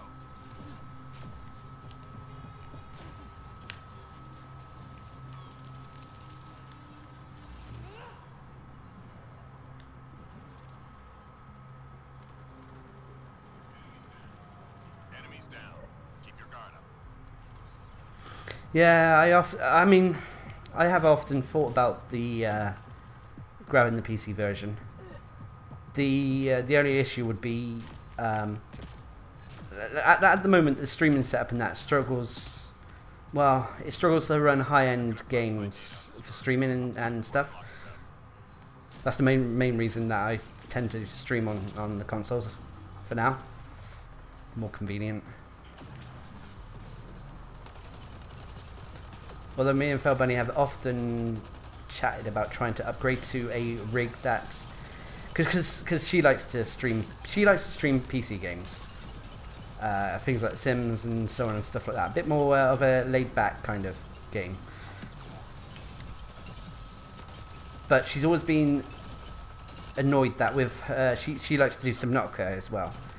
But because Subnautica can be quite demanding, especially because it's on early access and that. We've often thought maybe we should get a rig that is designed specifically for video editing, streaming, and high-end-ish games. Or no, it doesn't even have to be high-end games. It just has to play them at constant flame rate. I was going to say frame rate. Almost done.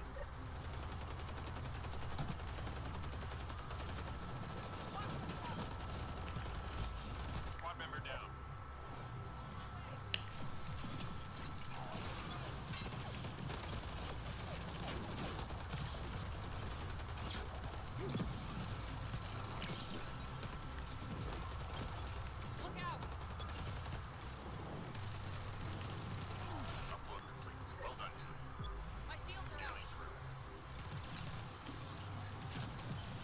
Ooh, don't know if that was lag or I was running into someone.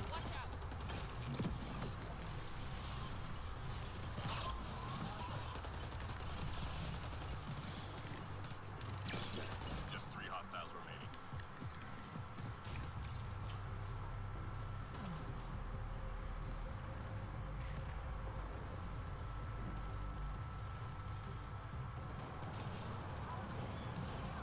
Teammate injured. Yeah, I mean, when it comes to PC gaming, I'm kind of stuck in this like 2000s and that when things were a little bit. I mean, it doesn't seem as daunting as it used to setting up a decent rig, especially if you can custom build it and that, build it yourself. I mean, the only trouble is at the moment on our list of. I don't know what you call it, list of things to buy list. There you go. The next big spend is going to be we got to get a new car. Our one's falling apart. Sounds like a tractor. The power steering only works half the time. Squad member down.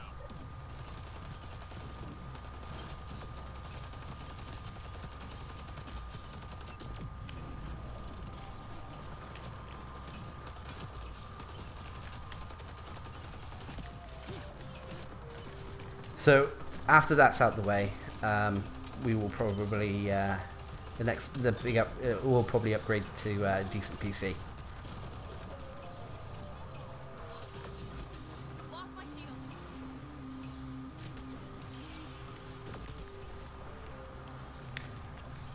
What the hell? It just keeps shooting me. But it would be nice to have a stream-worthy PC. I mean, the laptop I'm using at the moment it's a decent enough laptop. It's purposeful. It's mainly for editing and that, and it does that fine. It can play some games. I mean, if you play anything that's kind of requires quite powerful stuff, it will start chugging away to itself. And although you could capture footage, it's not really good for streaming at all.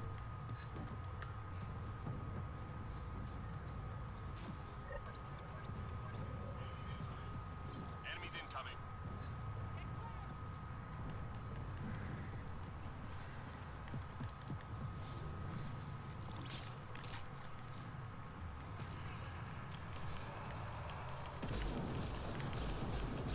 Because it's been a shame. In some respects, this year has been really, really nice for games. There's been quite a few decent ones out that I would have liked to have got, but obviously spending restrictions and whatnot. But a lot of the ones I have picked up this year and that have impressed.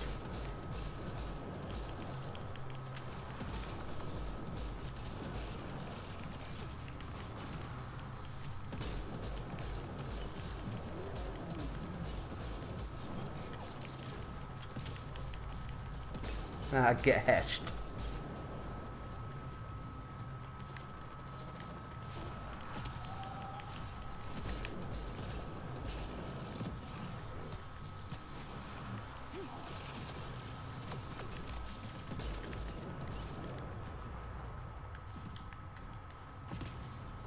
Oh, Squad member down.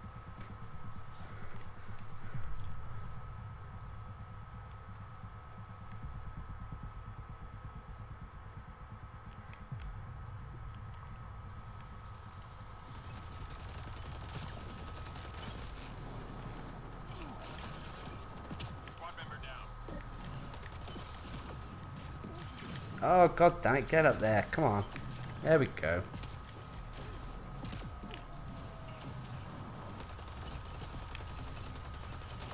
Squad member down.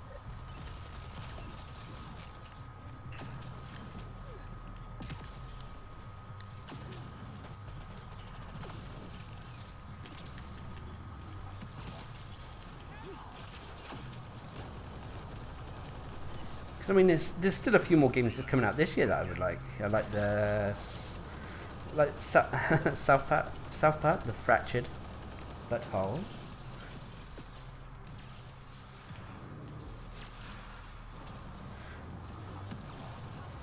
What guy? Did I miss a guy?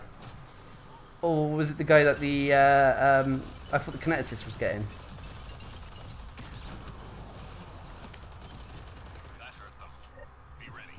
Phil Bunny always teased me about my supportive nature when it comes to reviving people in games.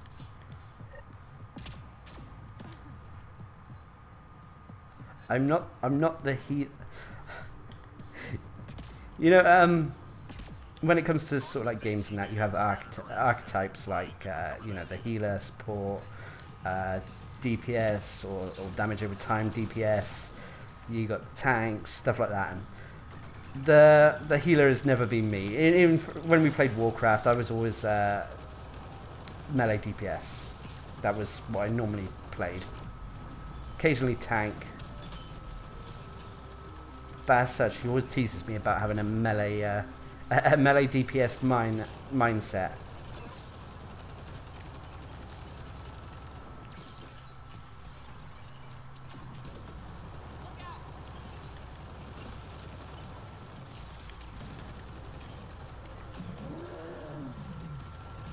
I tell you what, the cat definitely our flavour of the month at the moment, or flavour of the day.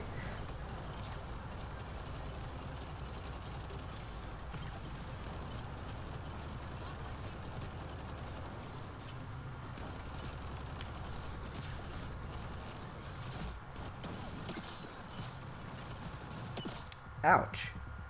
Chosen. Many thanks. Teammate injured.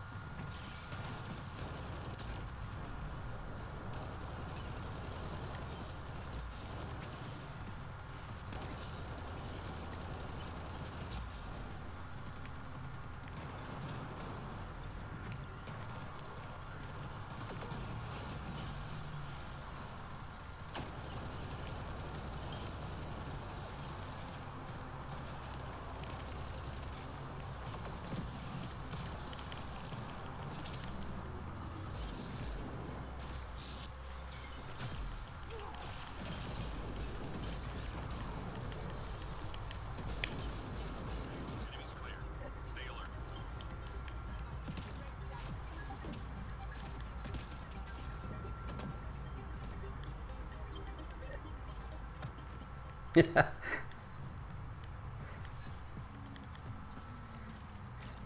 I mean, if in Mass Effect Andromeda, I think I've played, especially when it comes to playing sort of like Platinum and that, I think the class I've played the most has been support, namely either the Angaran Insurgent or the Solarian Operator. I've never really, it's always been someone else being the DPS or the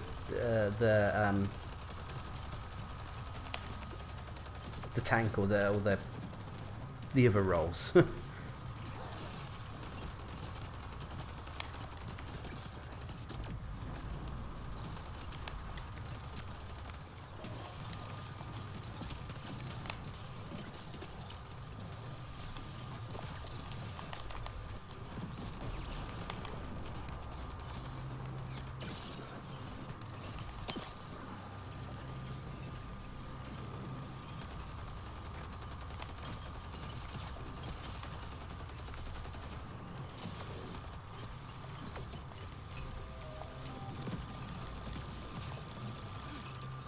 Yeah, I really like the Havoc Trooper, and with the introduction, I think the Havoc was the last character I did a guide on.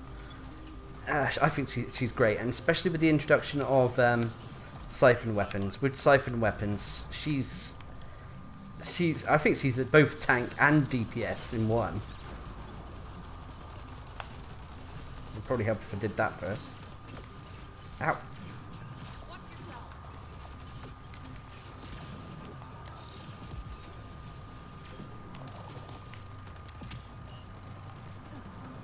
Okay, time to go. Teammate injured. I'm reading a flat line.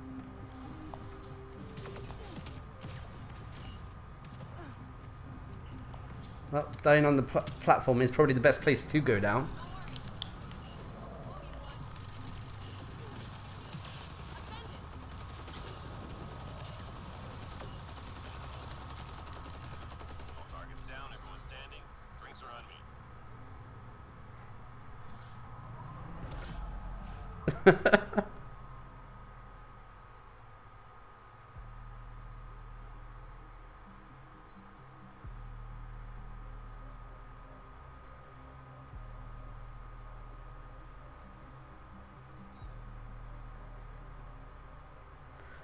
I still forget sometimes to evac. It's like, dude, what's that ticking? Oh, it's the timer.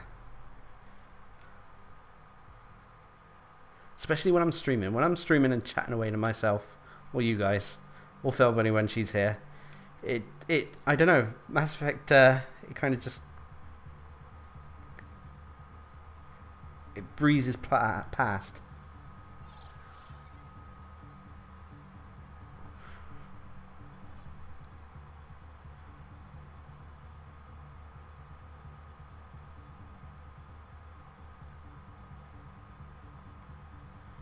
Right, let's be the Batarian Scrappy. Right, what was I using on him last? I was using the Charger Siphon again.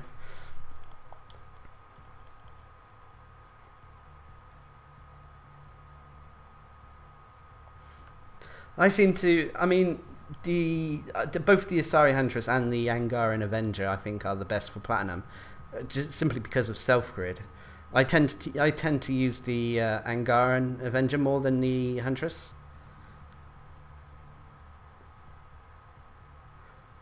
But I feel partly that's only because I've been lucky enough to get her to a fairly high rank. What am I going to use?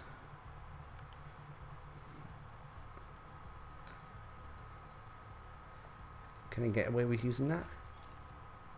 Oh no, that's a little bit heavy.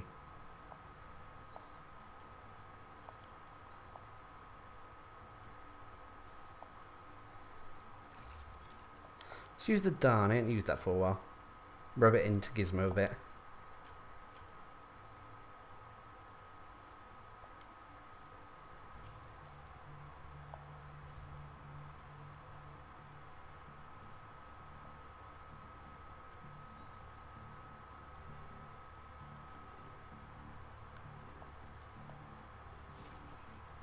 And we'll use this again.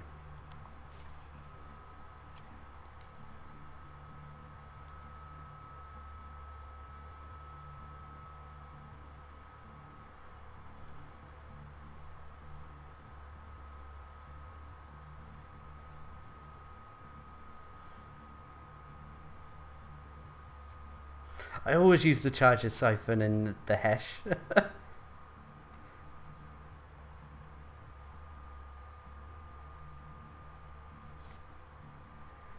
Krogan Mercenary, yeah, I would definitely rate him. Asari Sentinel, yeah, I think she's very good. Solarian Infiltrator, yeah, not bad choice. Solarian Architect, he's alright. Juggernaut, yeah, he's a beast. Human Adept is great. And the Kineticist is good on everything else other than Platinum.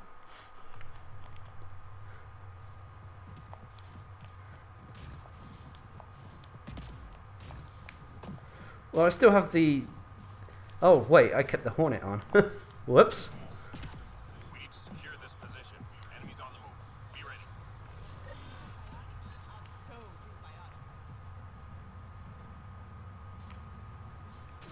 Anyway, what are we fighting? Outlaw!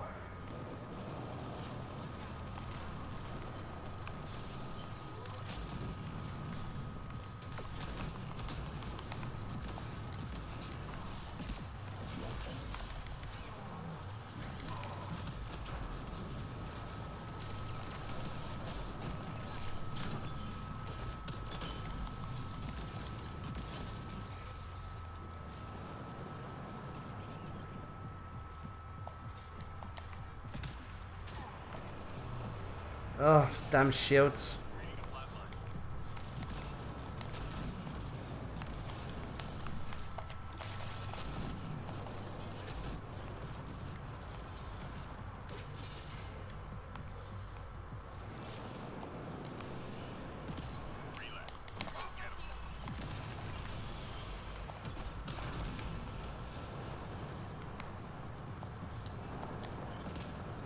I'm just glad dwindling supplies or no resupply is on.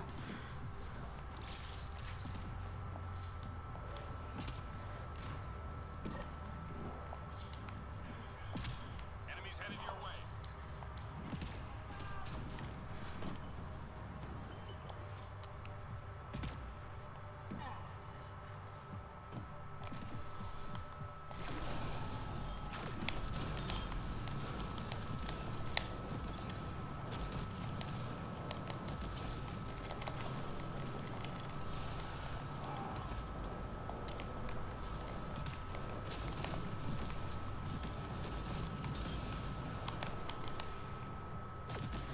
Dan needs just one or two more bits of...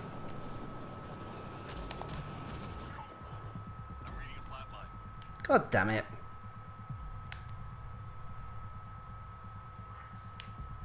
I can never satisfy get with the architect and that. He's been one of the slowest rare classes I've... Well, I still haven't got a guide out on him, put it that way. Because I'm never sort of... I'm always flip-flopping between the builds that are available on him. I definitely feel that he's a guy who can have more than one build. 3 more to go.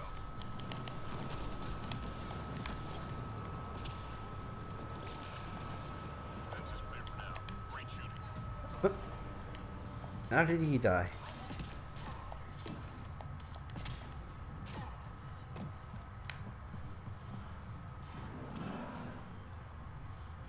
Yeah, with what Alessandro is saying, that's probably the biggest turn-off with... it's why I didn't really like the combat drone or other such abilities in Mass Effect 3, because I don't like having to rely on other AI-controlled stuff.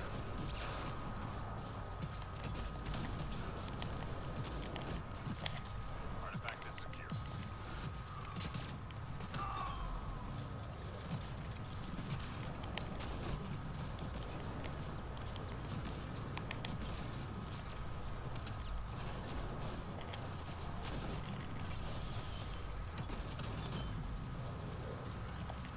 Artifact is secure.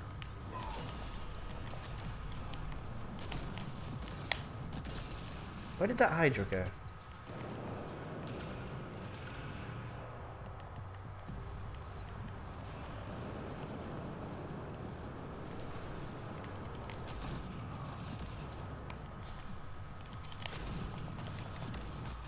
I mean, I wanted to make barricade work so much. Flat line.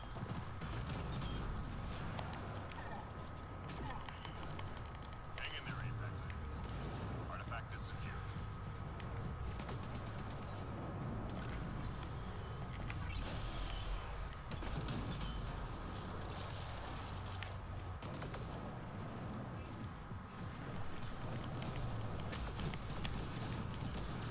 All objects accounted for. Objective complete.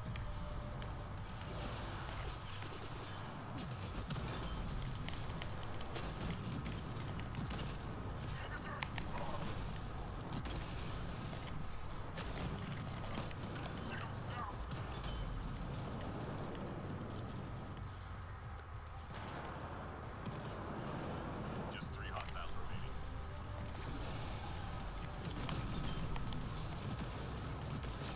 Good. Stay sharp.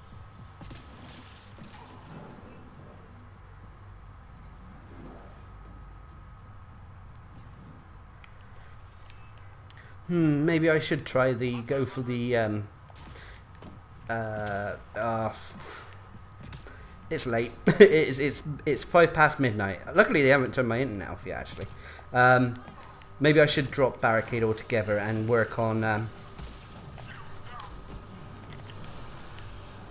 incinerate, remnant VI, and passive build. I mean, that's one of the things I always said as well. I would try to use the unique elements of each class in their builds. Obviously, the Architect though isn't the only class to have Squad member down. Remnant VI now. I still think the Remnant VI is going to be best on the Solarian Architect though, compared to the other classes.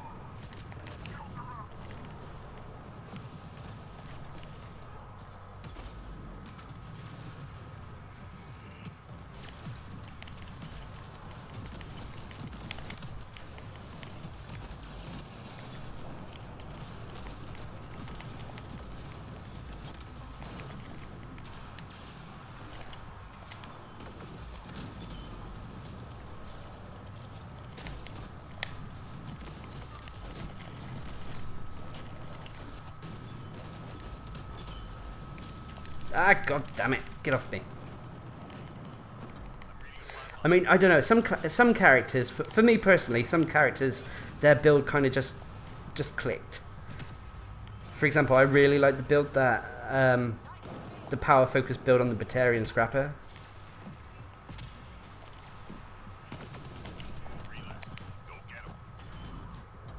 As he says as it goes down.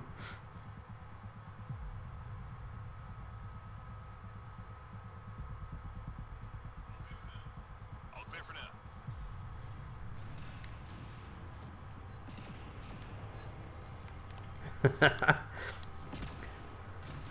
I might try. I know it's. Oh, maybe I should quickly try to build what you guys are talking about with the architect. Do you use incinerate though as a? Oh god, I can't think. Do you use it as a detonator tool, or do you use it as just a double incinerate?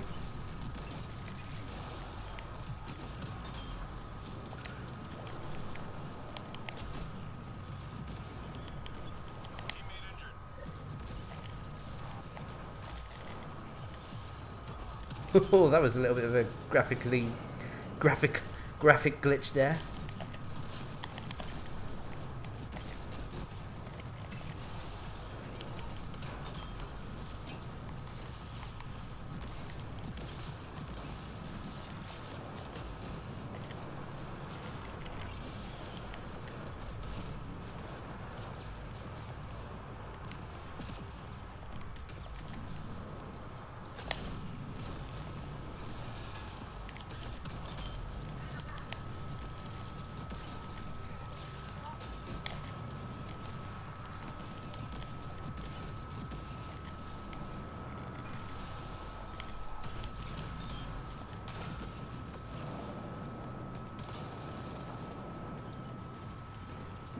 Because I mean, if you're using incinerate as a debuffer primarily, wouldn't the double incinerate be better?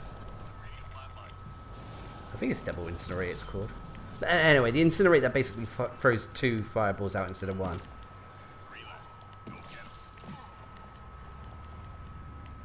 Ah, okay. Yeah, as I was thinking. Because now that I'm thinking about it as well, I don't really use Incinerate on a lot of characters. The characters that do have Incinerate, I use other things. For example, the human infiltrator who has Incinerate. I focus on weaponry, not worrying about power damage as such, apart from the grenades. The Turian Havoc we've already talked about. I use her as a hover thing rather than a you know, I utilize her hover mechanics rather than focusing on power damage.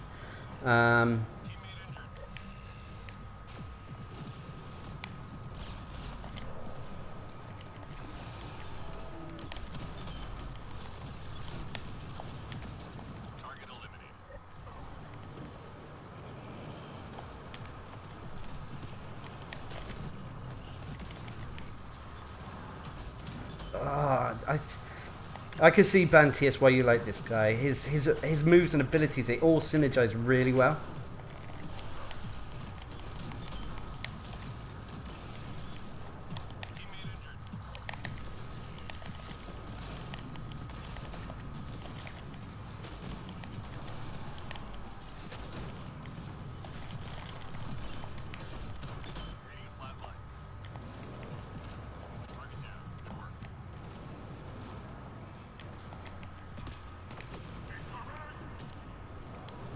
Oh, damn it.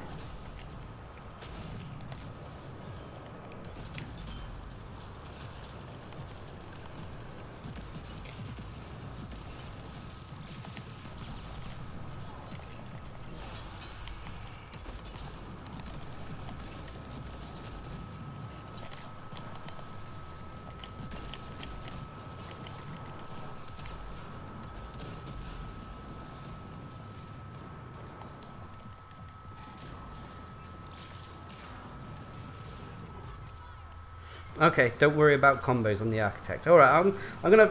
next match then, I'm gonna play around and see if I can make it work for me. Teammate injured.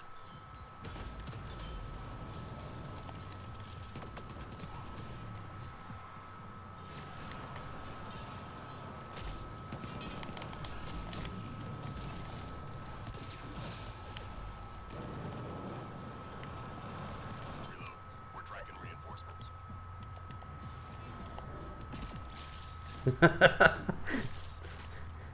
Gizmo, you're inspiring people.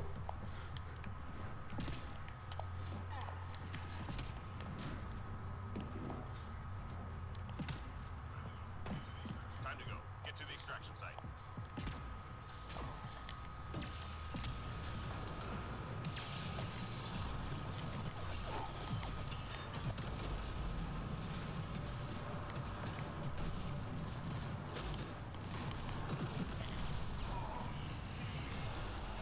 You know what, fuck that up.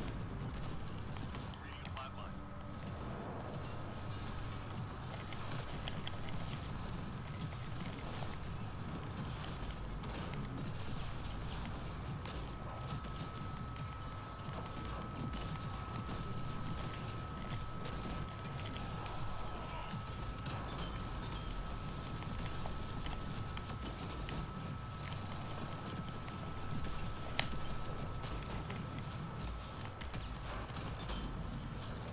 Squad member down. The Dan's working out actually not too bad. I mean, to be honest though, the Dan and the Hesh and that, they're pretty much, they do the same thing.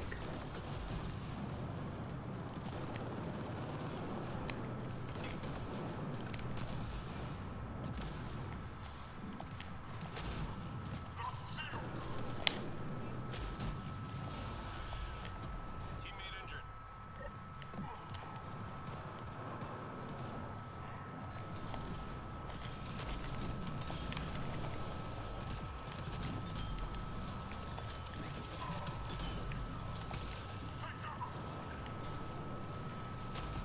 That is something that I do like about Mass Effect Andromeda though. The Batarian Gauntlet being used as a detonator, I think is really nice.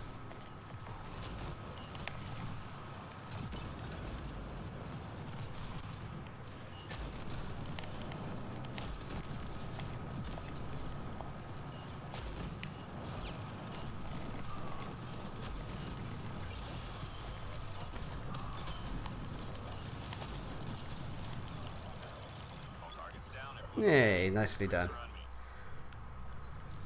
And let's quickly respec the Architect and see what happens. What weapons do you like to use on him?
Right, Tungsten's character, where are we? Solarian Architect.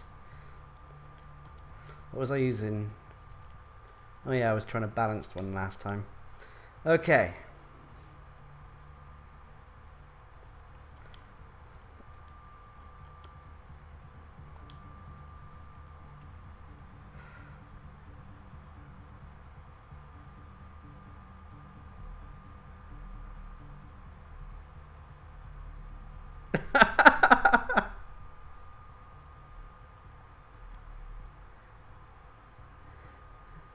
Didn't mean to ban him. Whoops.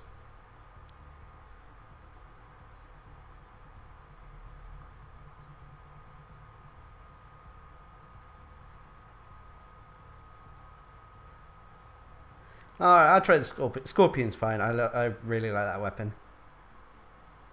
That would allow you to affect more people, more burning.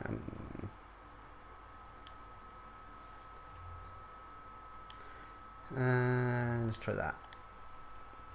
Might twig this eventually in that, but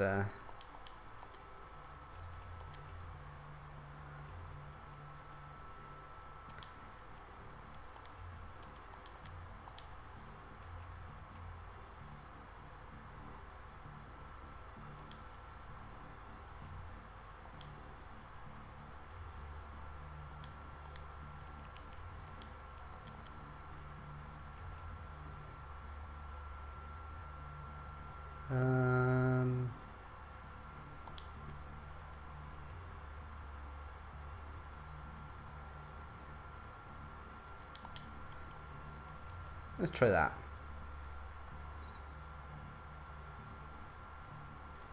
Yeah, I was thinking about putting the damage over time effect on. But let's go with this, see what happens. Alright guys, wait for me. Be patient.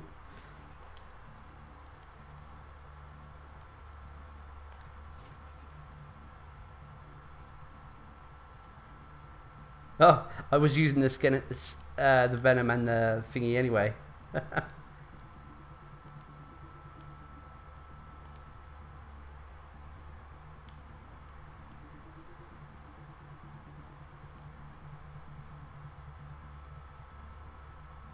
Oh, god damn it.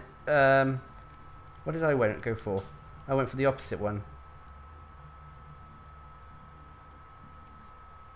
I went for the detonator and the focused. Okay, next I'll try the close quarters module and the electric beam.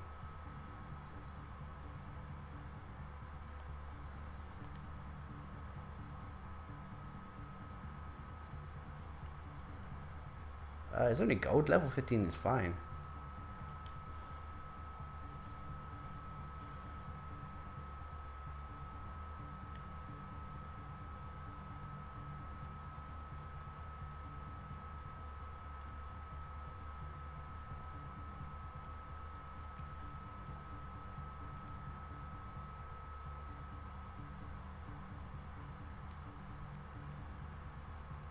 Do I have the scorpion borg? Yeah, I do. There we go. Perfect. 100.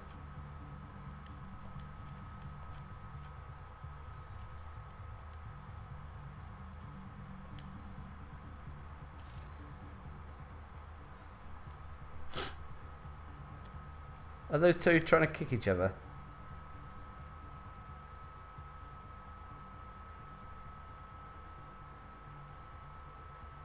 Oh no, it's the Krogan.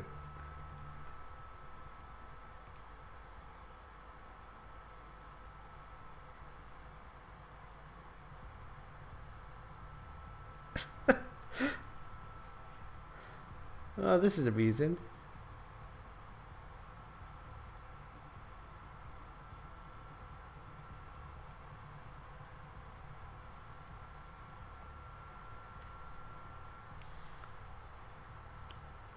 Oh no, with the architect and that, I didn't have so much of an issue with dying and that, but that's probably because I was using barricade so much. But I felt like, I don't know, I felt like I wasn't doing enough.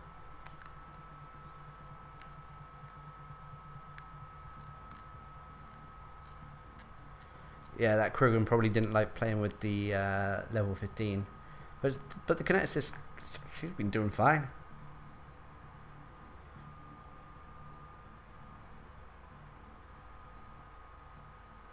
I think I forgot to buy consumables.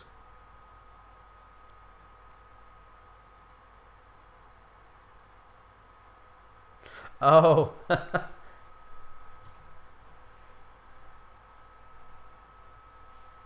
You're on about my VI dying.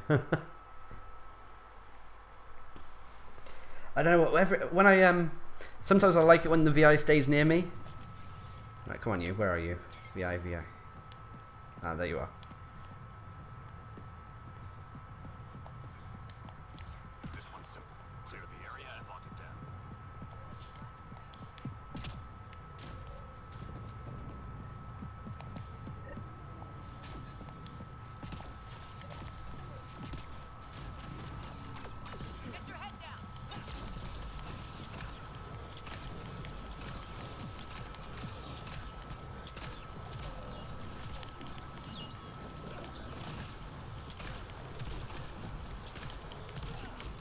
Oh, that's going to be annoying. On the Artificer, uh, on the new character, the Remnant VI is on your primary, which would be R1 L1 for me.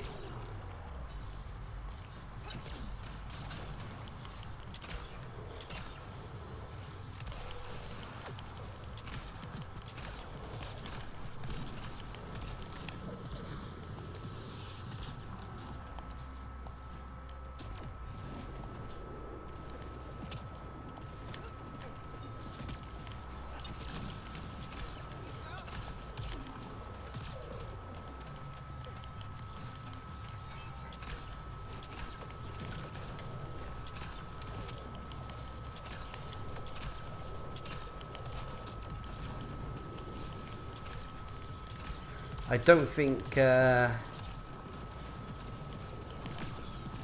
Just 3 hostiles remaining.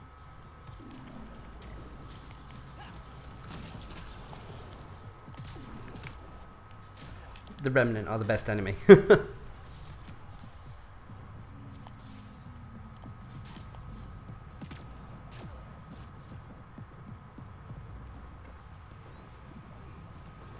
Reload. We're tracking reinforcements. Yeah, I do feel what Alessandro said about the was it Mass Effect? Could you rebind in Mass Effect 3, or am I going nuts? Enemies incoming.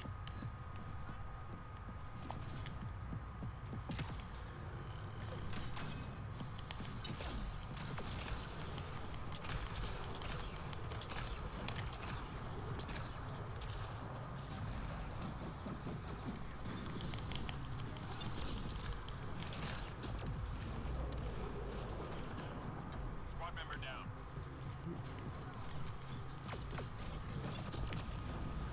Did the Krogan go down?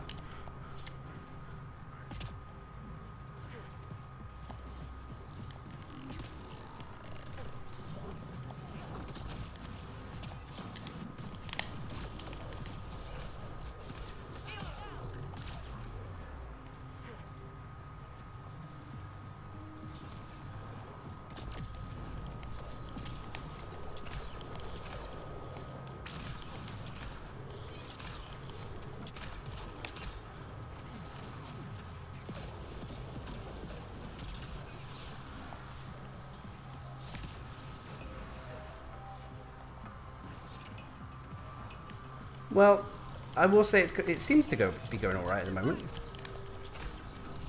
I lost my shield.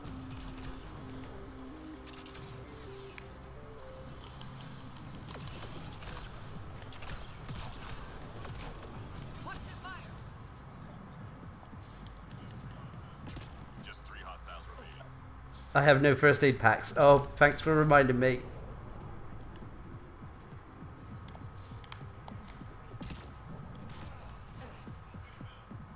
All clear for now. I'll bring out the does Intel shows key enemy personnel in that area. Don't let them leave.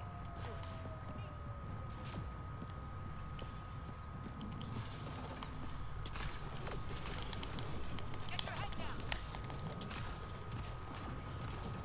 Target eliminated. just had a thought.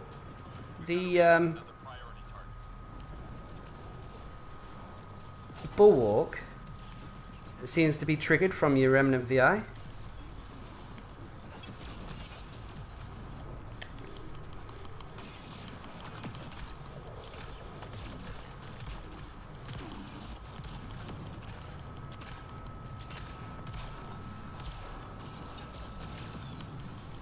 So that's really handy. Scratch 1 target. Get your head down.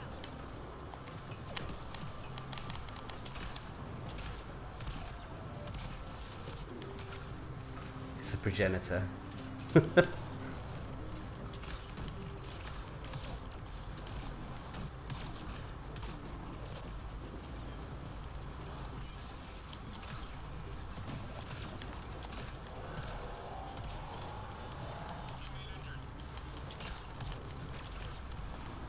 Come on, remove those shields, please.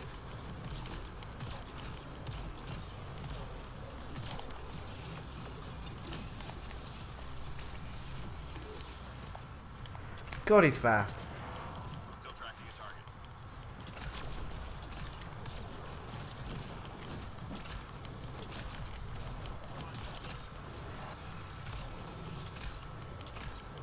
Reading a flat line. Target alert. Well done. Oh, he's miles away.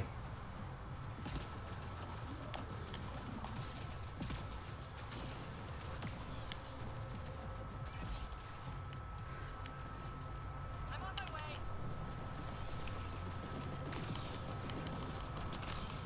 I think if this was a Gizmo, I know I'm a little bit, I am playing a bit more carelessly than I normally would, I think, full stop, because I'm a bit tired.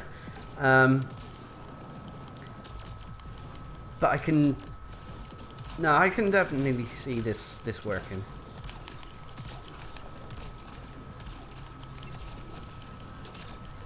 Oof. Teammate injured. See, that was my fault for not taking cover properly. Max, keep it going.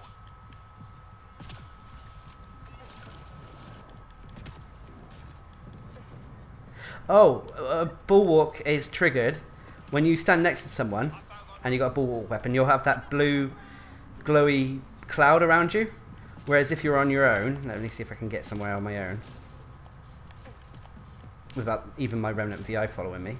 See, it won't, there's no blue cloud, no trigger.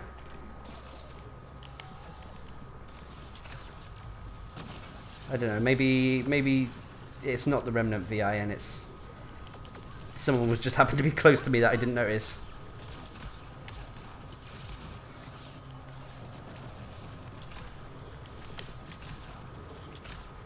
Come on, VI. Trigger it. I want to be right. Apparently I'm wrong. Ignore what I said earlier.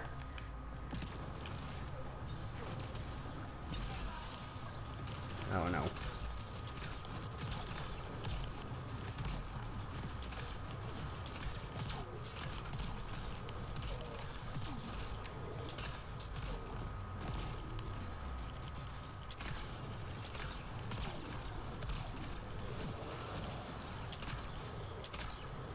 He destroyed my VI.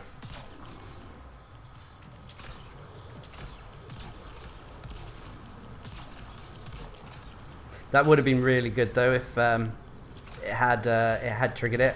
That would have been really nice.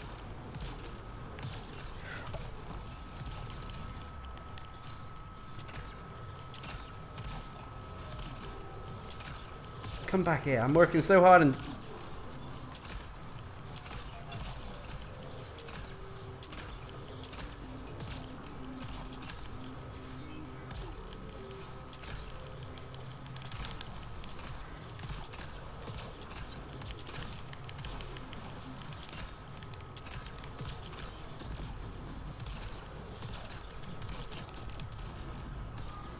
did I at least get the kill for it?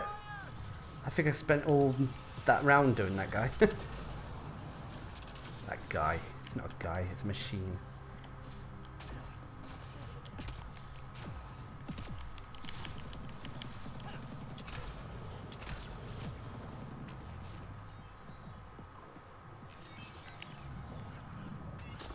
Sensors clear for now. Great shooting.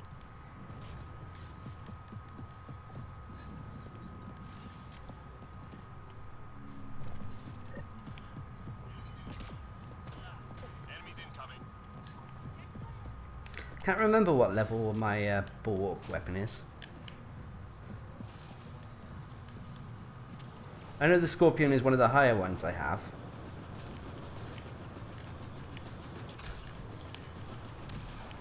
I'm reading a flat line.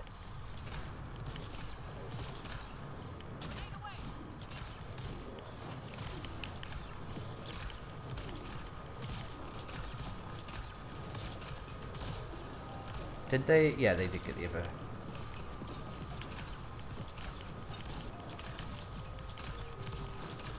Destroyed the VI again.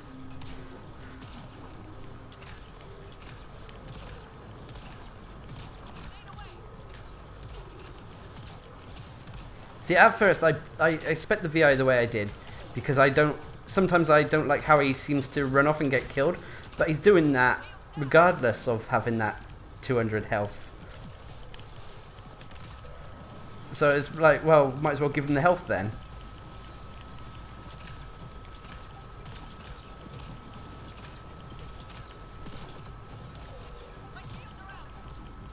I like that the incinerate homes even if I'm not properly aiming at something now.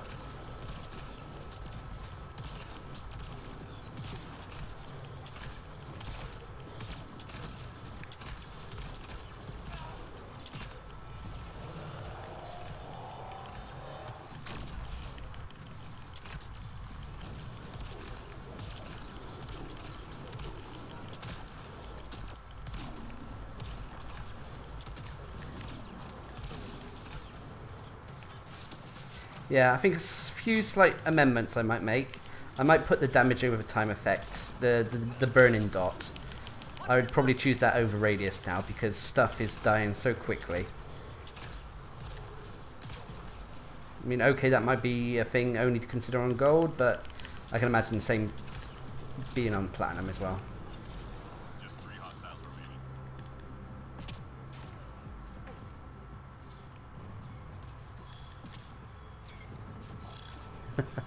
Yeah, I wish there was a little bit more control over where your little robot friend went. And Enemies clear. I mean, you can tell him who to attack, but it's like, attack that target. And then it's like thinking, and by the time it goes to attack the target's already pretty much close to death. Or one of your teammates has set off the combo that you wanted him to set off. Eeny, meeny, miny, I'm gonna go B.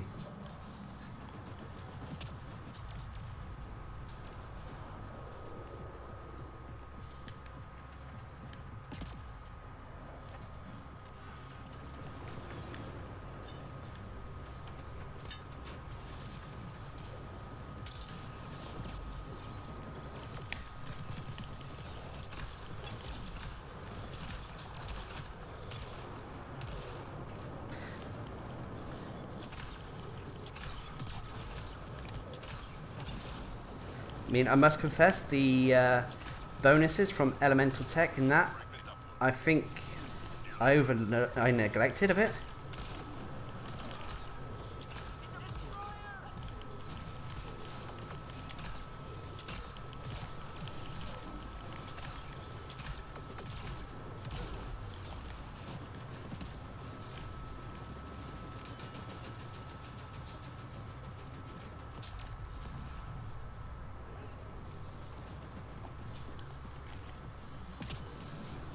I mean, I always used them on sort of like the human engineer and stuff like that. But because I was so focused on trying to get barricade to work on this guy, I think I neglected them, and they are proving... Well, I don't know if the other guys are feeling it, but I'm not feeling that stressed during this match.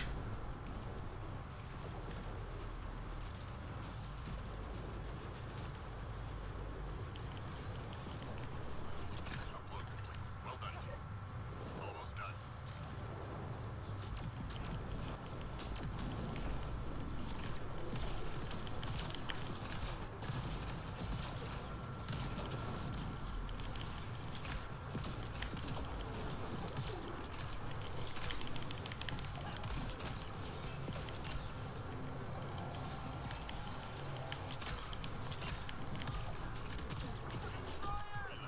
Go get him.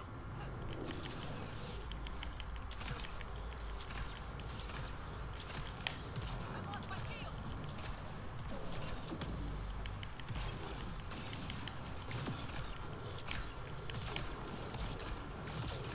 Nice job, Apex. Keep it going.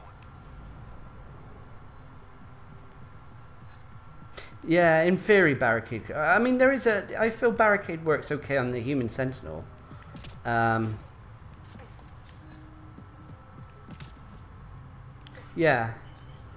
Time to go. Get to the extraction site. I mean, the only way that would work on the Solarian with the...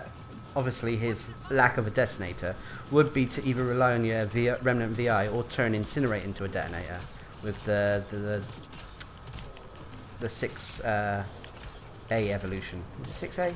Or 6p, I can't remember now.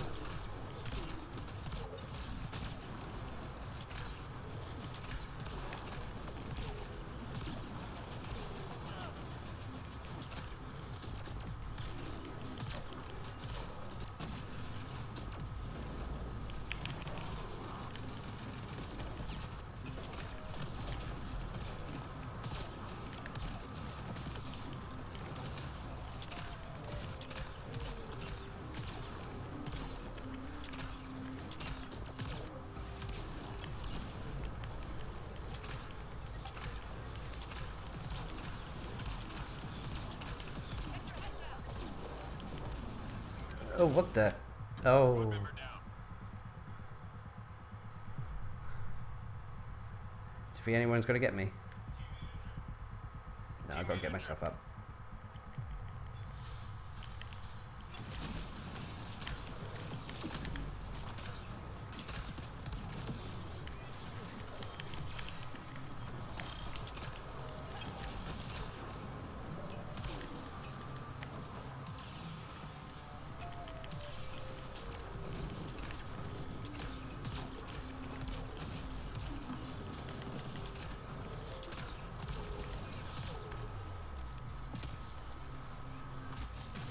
My shields are out.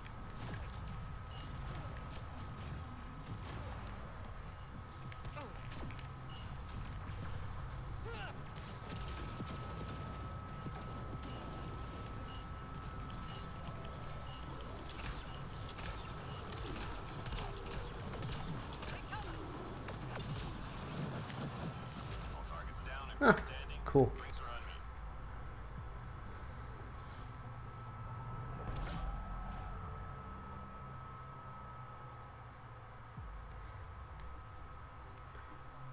Yeah, I think the only difference between, well, the main difference I think with the human Sentinel and the Solarian Architect when it comes to barricade is the human, yeah, they can use barricade to set up combos and that, and they have actually, well, they got two with both throw and energy drain. They have extra combo detonation stuff as well,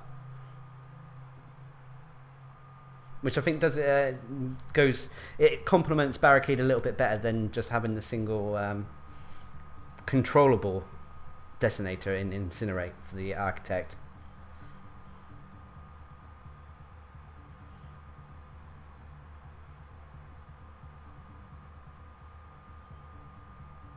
Well, I kept up with the Krogan Mercenary at least.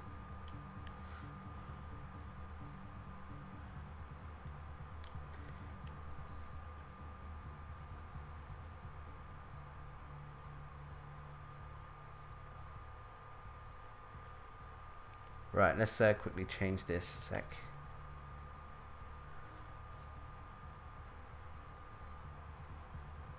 Right, VI dub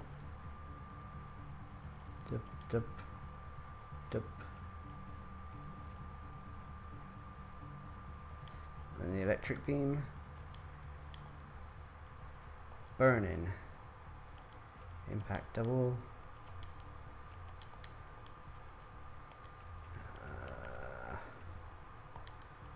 Elemental.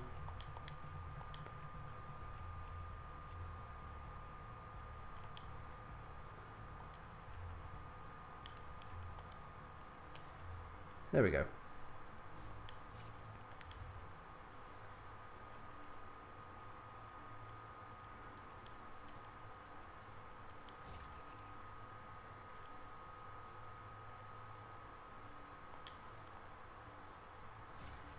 Right.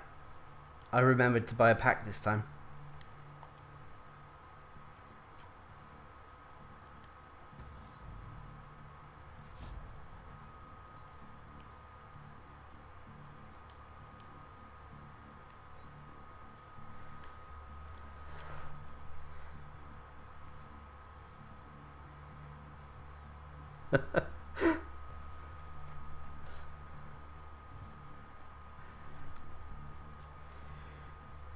Oh, I haven't played this. Oh, dear me. Do beg your pardon. Firebase Easy. I haven't played this one for a while actually.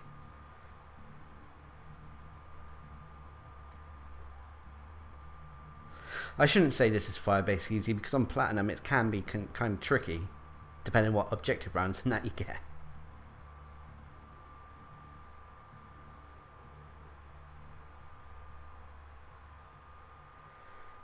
Why leave the lobby?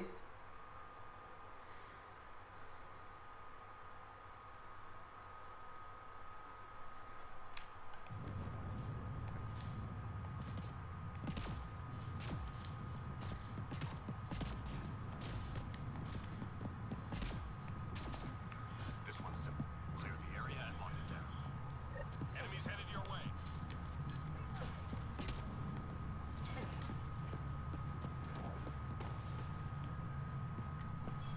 Oh, it's Outlaw too. It's gonna be even great, better. I was thinking that in terms of the troop types and that, I think the Outlaw are probably going to be the best faction to play against if you're a Firebase user.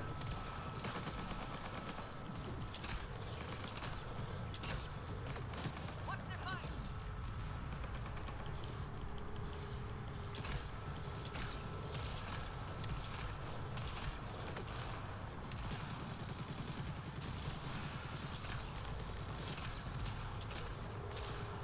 Oh yeah, you're right. Okay, I'll open the packs next, in case the internet goes down, like you said.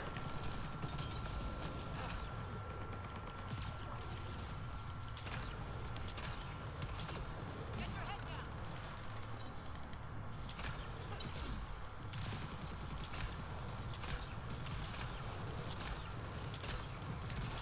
Relax. Go get him.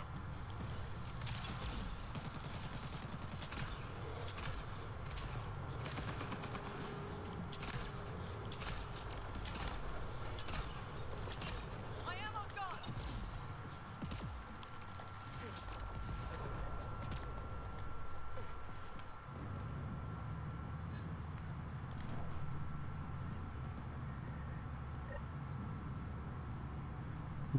No, I don't think Outlaw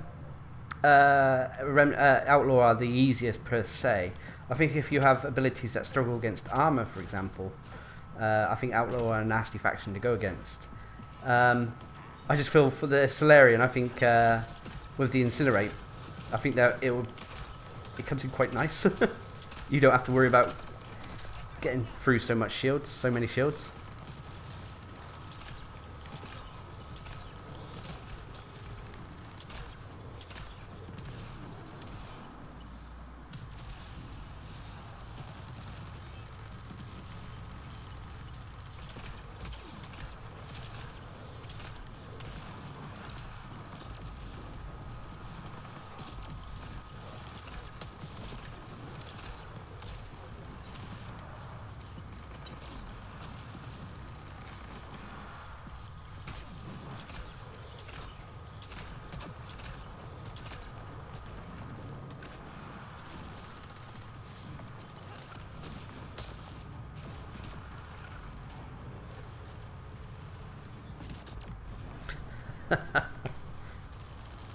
They were easy into Krogan spam.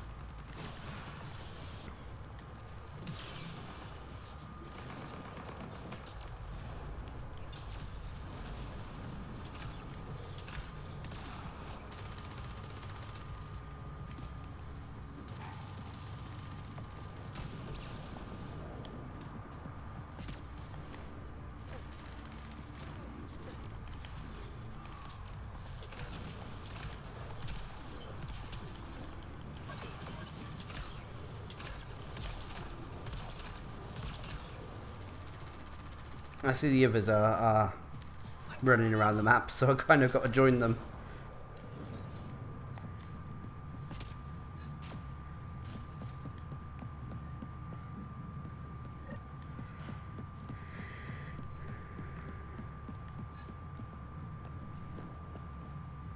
Invisible Tyrian grenades?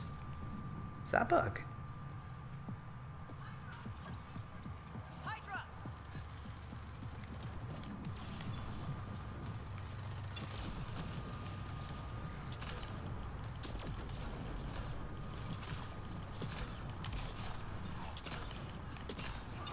Grenade away.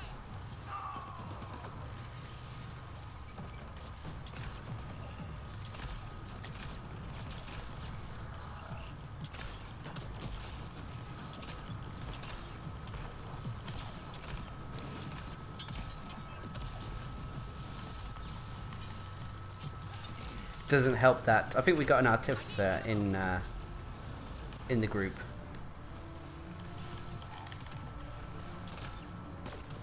Because I'm sure I'm seeing 2 Remnant VIs. Yeah, 1, 2. I can't tell whose is whose. I noticed one of them was when we were fighting at the, you know, the long corridor. It seemed like one of the VIs was just standing there. I assume that's the Artificers because I didn't think the 200% health augmentation meant. I thought that made your VI a little bit more aggressive, liking to go, you know, getting into close combat and stuff like that.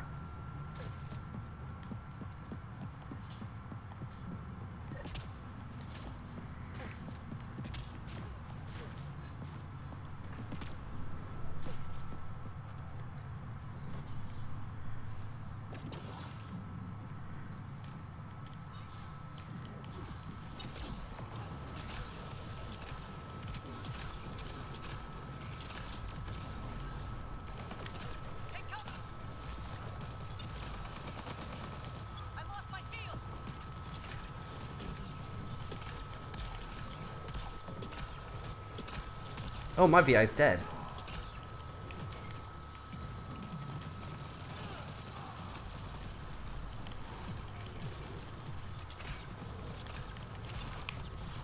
Go get him.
Well, it still does something.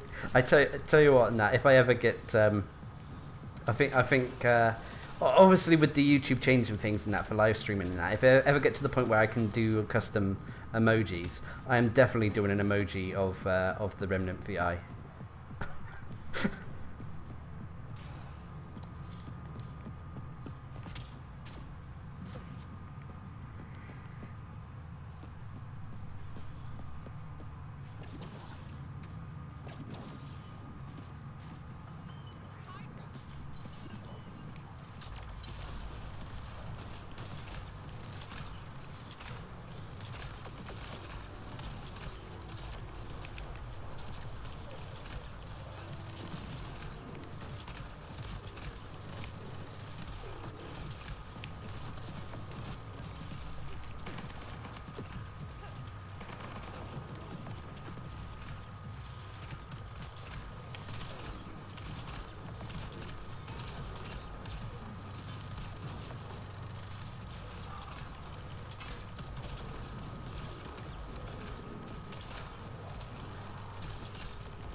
No, I can definitely see this build working now.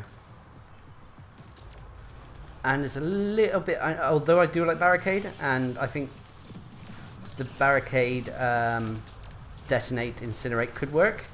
This one's a little bit more mobile.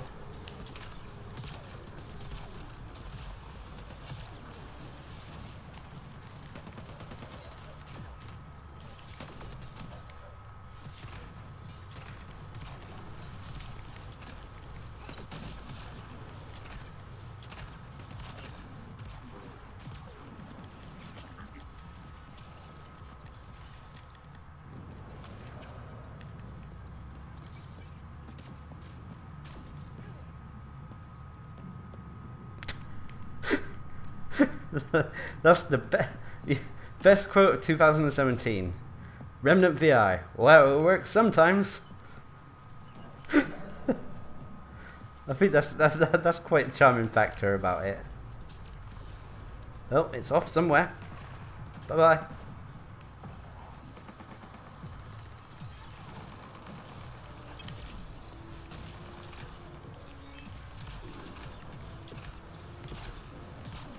Uh-oh.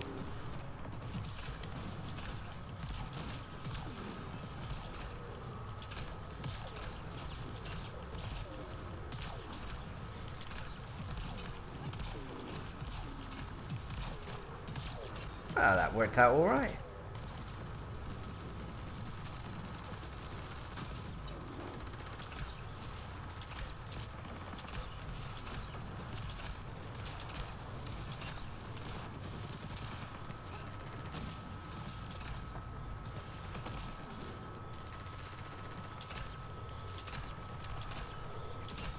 I'm low on ammo.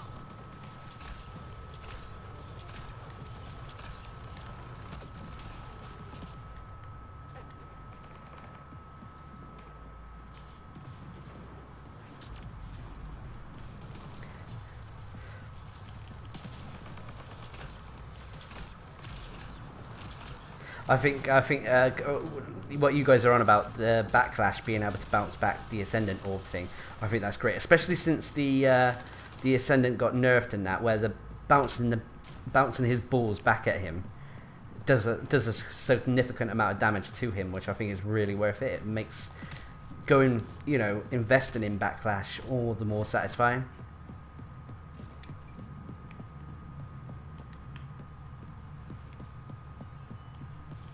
Yeah, I find the glitch with the bouncing the Ascendant's balls back at him seems to be at its worst when, say for example, the Ascendant started firing his orb at one of your teammates instead of you, and you're the Asaria Sentinel or something. You know, you're the adept, you're the backlash user.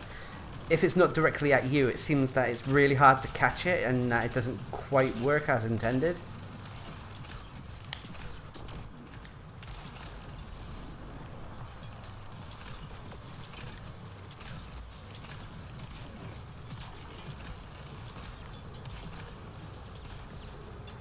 I'm assuming the stuff hit by your Remnant VI counts as putting the debuffs on opponents, the tech sabotage and elemental vulnerability.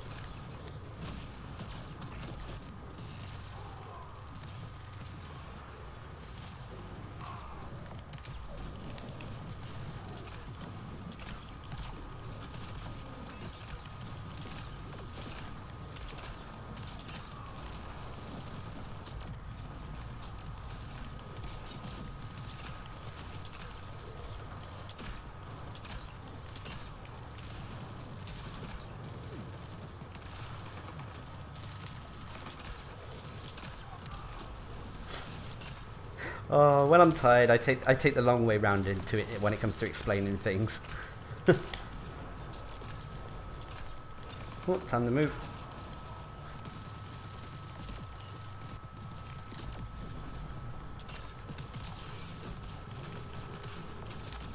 My shields are out.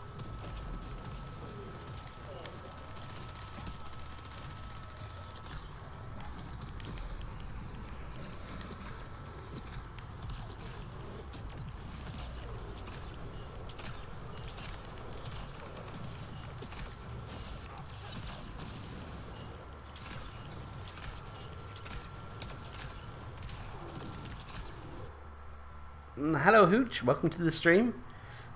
Although there is a chance the stream could go down any minute, which is why I'm going to quickly go open some packs.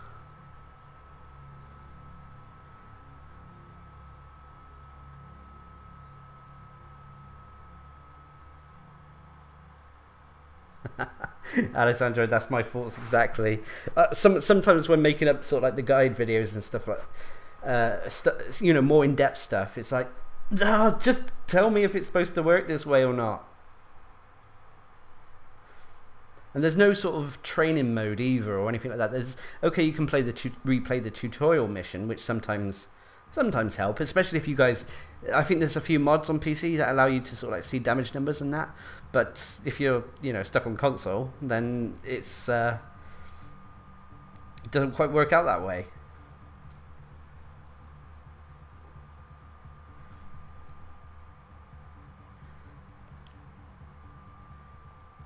Right, packs. Let's open some packs. I'm going to stay in the lobby though, just in case.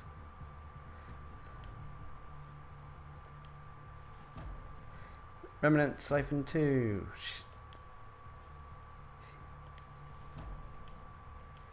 Human Artificer 2. Next, Ishiray Concussive. That might actually be one of the more better ones for the Ishiray. But anyway, Human Artificer 4. And finally, last one.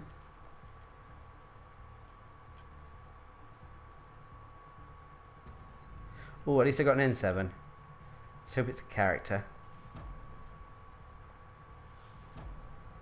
Batarian Vanguard 3.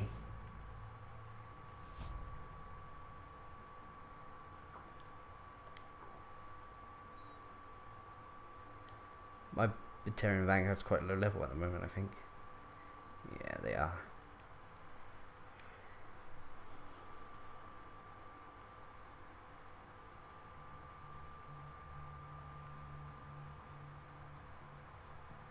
Oh, people are leaving me. They left us.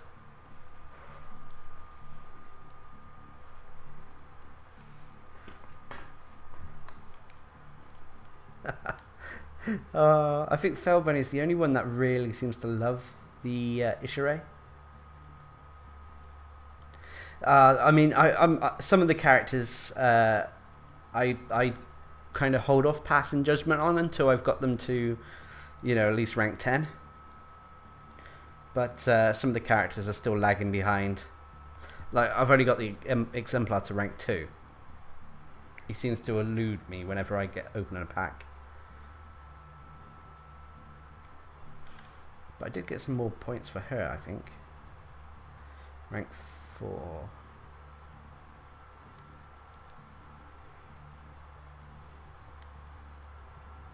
That at least let me test out the healing capabilities anyway.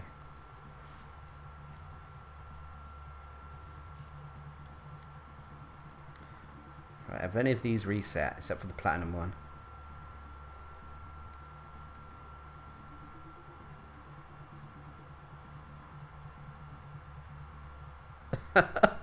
Come to PC. No, Hooch. I still got a few videos planned for the Destiny 2 series and that. They're mostly the ones focusing on the subclasses.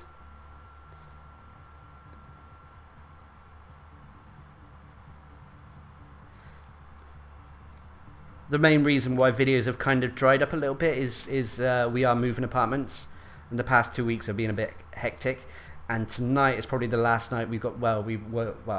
It's pretty much the last we're going to have internet available in this house. So there's, over the next few days, it's either going to be videos that I've scheduled to go up at later dates, or I'm going to have to go around friends or families to abuse their internet.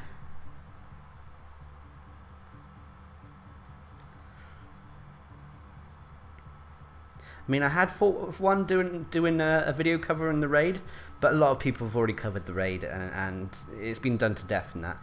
But but the subclasses I would like to do my own little take on. Not an in-depth guide per se, but more of a review of the classes. It's kind of like a cross between a review and a guide.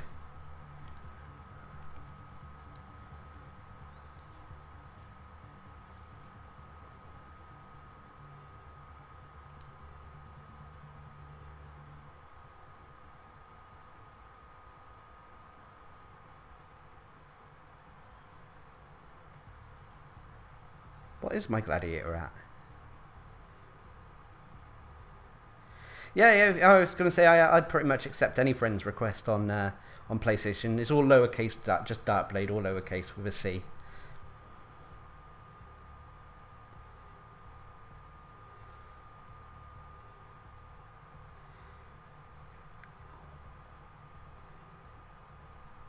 I have not tried the Gladiator on Platinum. It's one of the characters. I don't know, all the sort of like characters that rely on melee. I'm a little bit apprehensive about using them on Platinum difficulty. I think I did Platinum once or twice with the Krogan Vanguard, especially to try to especially to, well, I'm sorry, I'm laughing at Gizmo.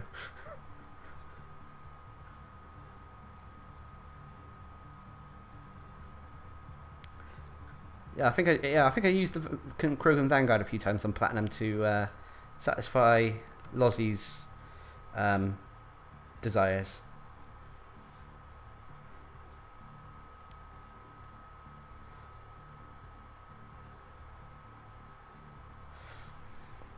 Oh yeah, that's probably it was Lozzie's birthday about an hour ago. So happy birthday to Lozzie for yesterday.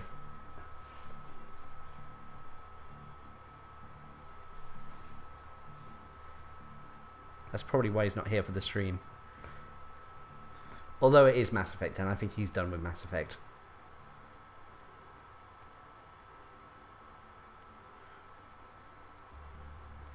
Actually, I might do this bit quickly. If I do this, then I got some backup stuff to use, potentially.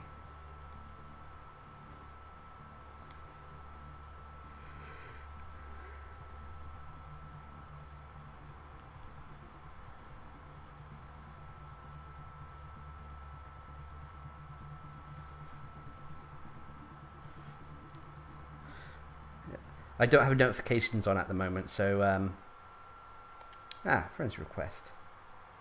Oh dear, there's a few of them.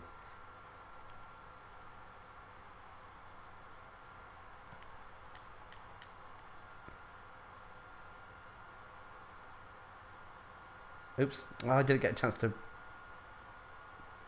Oh, yeah, that's different. You got followers now.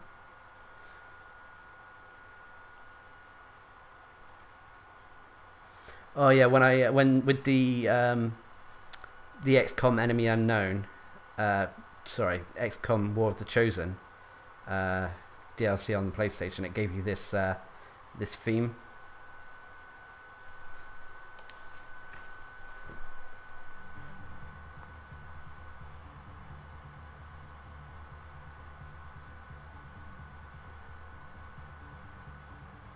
All right, no rush. I was going to say, if I don't accept it straight away, it's not because I'm being rude or you know, I don't want to accept it or anything like that. It's because either I haven't had a chance to get to the PlayStation, or because, well, like I said, sometimes I turn notifications off, especially when I'm doing streams or capturing video footage, and I forget to put it back on.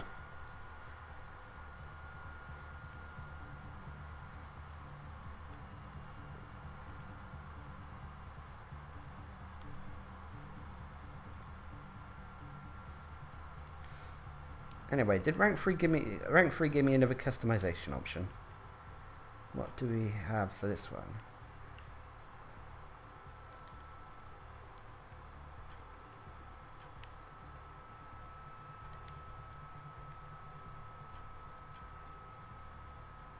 We could make it in the most garish colour we can possibly think of.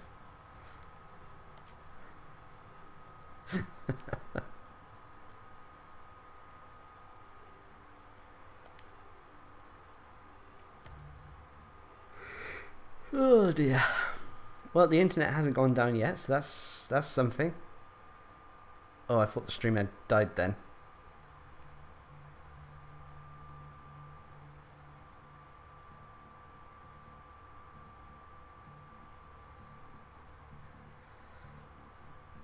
I'm glad you like the content, Hooch. I was going to say with the Asari and that, the Asari Duelist Gizmo, like you're saying, and that I haven't thought of a lance build. I mean, I've gone back full backlash, charge, melee. But apart from that,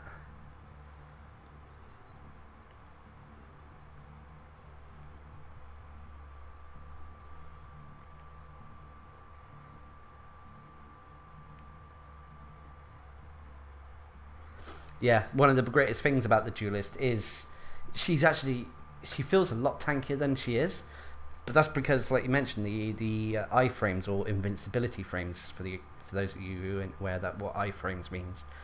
Basically, when she melees, she has a few. Well, it's almost like a second's worth of invincibility while she does her melee attack. She also has iframes when it comes to doing her biotic charge as well.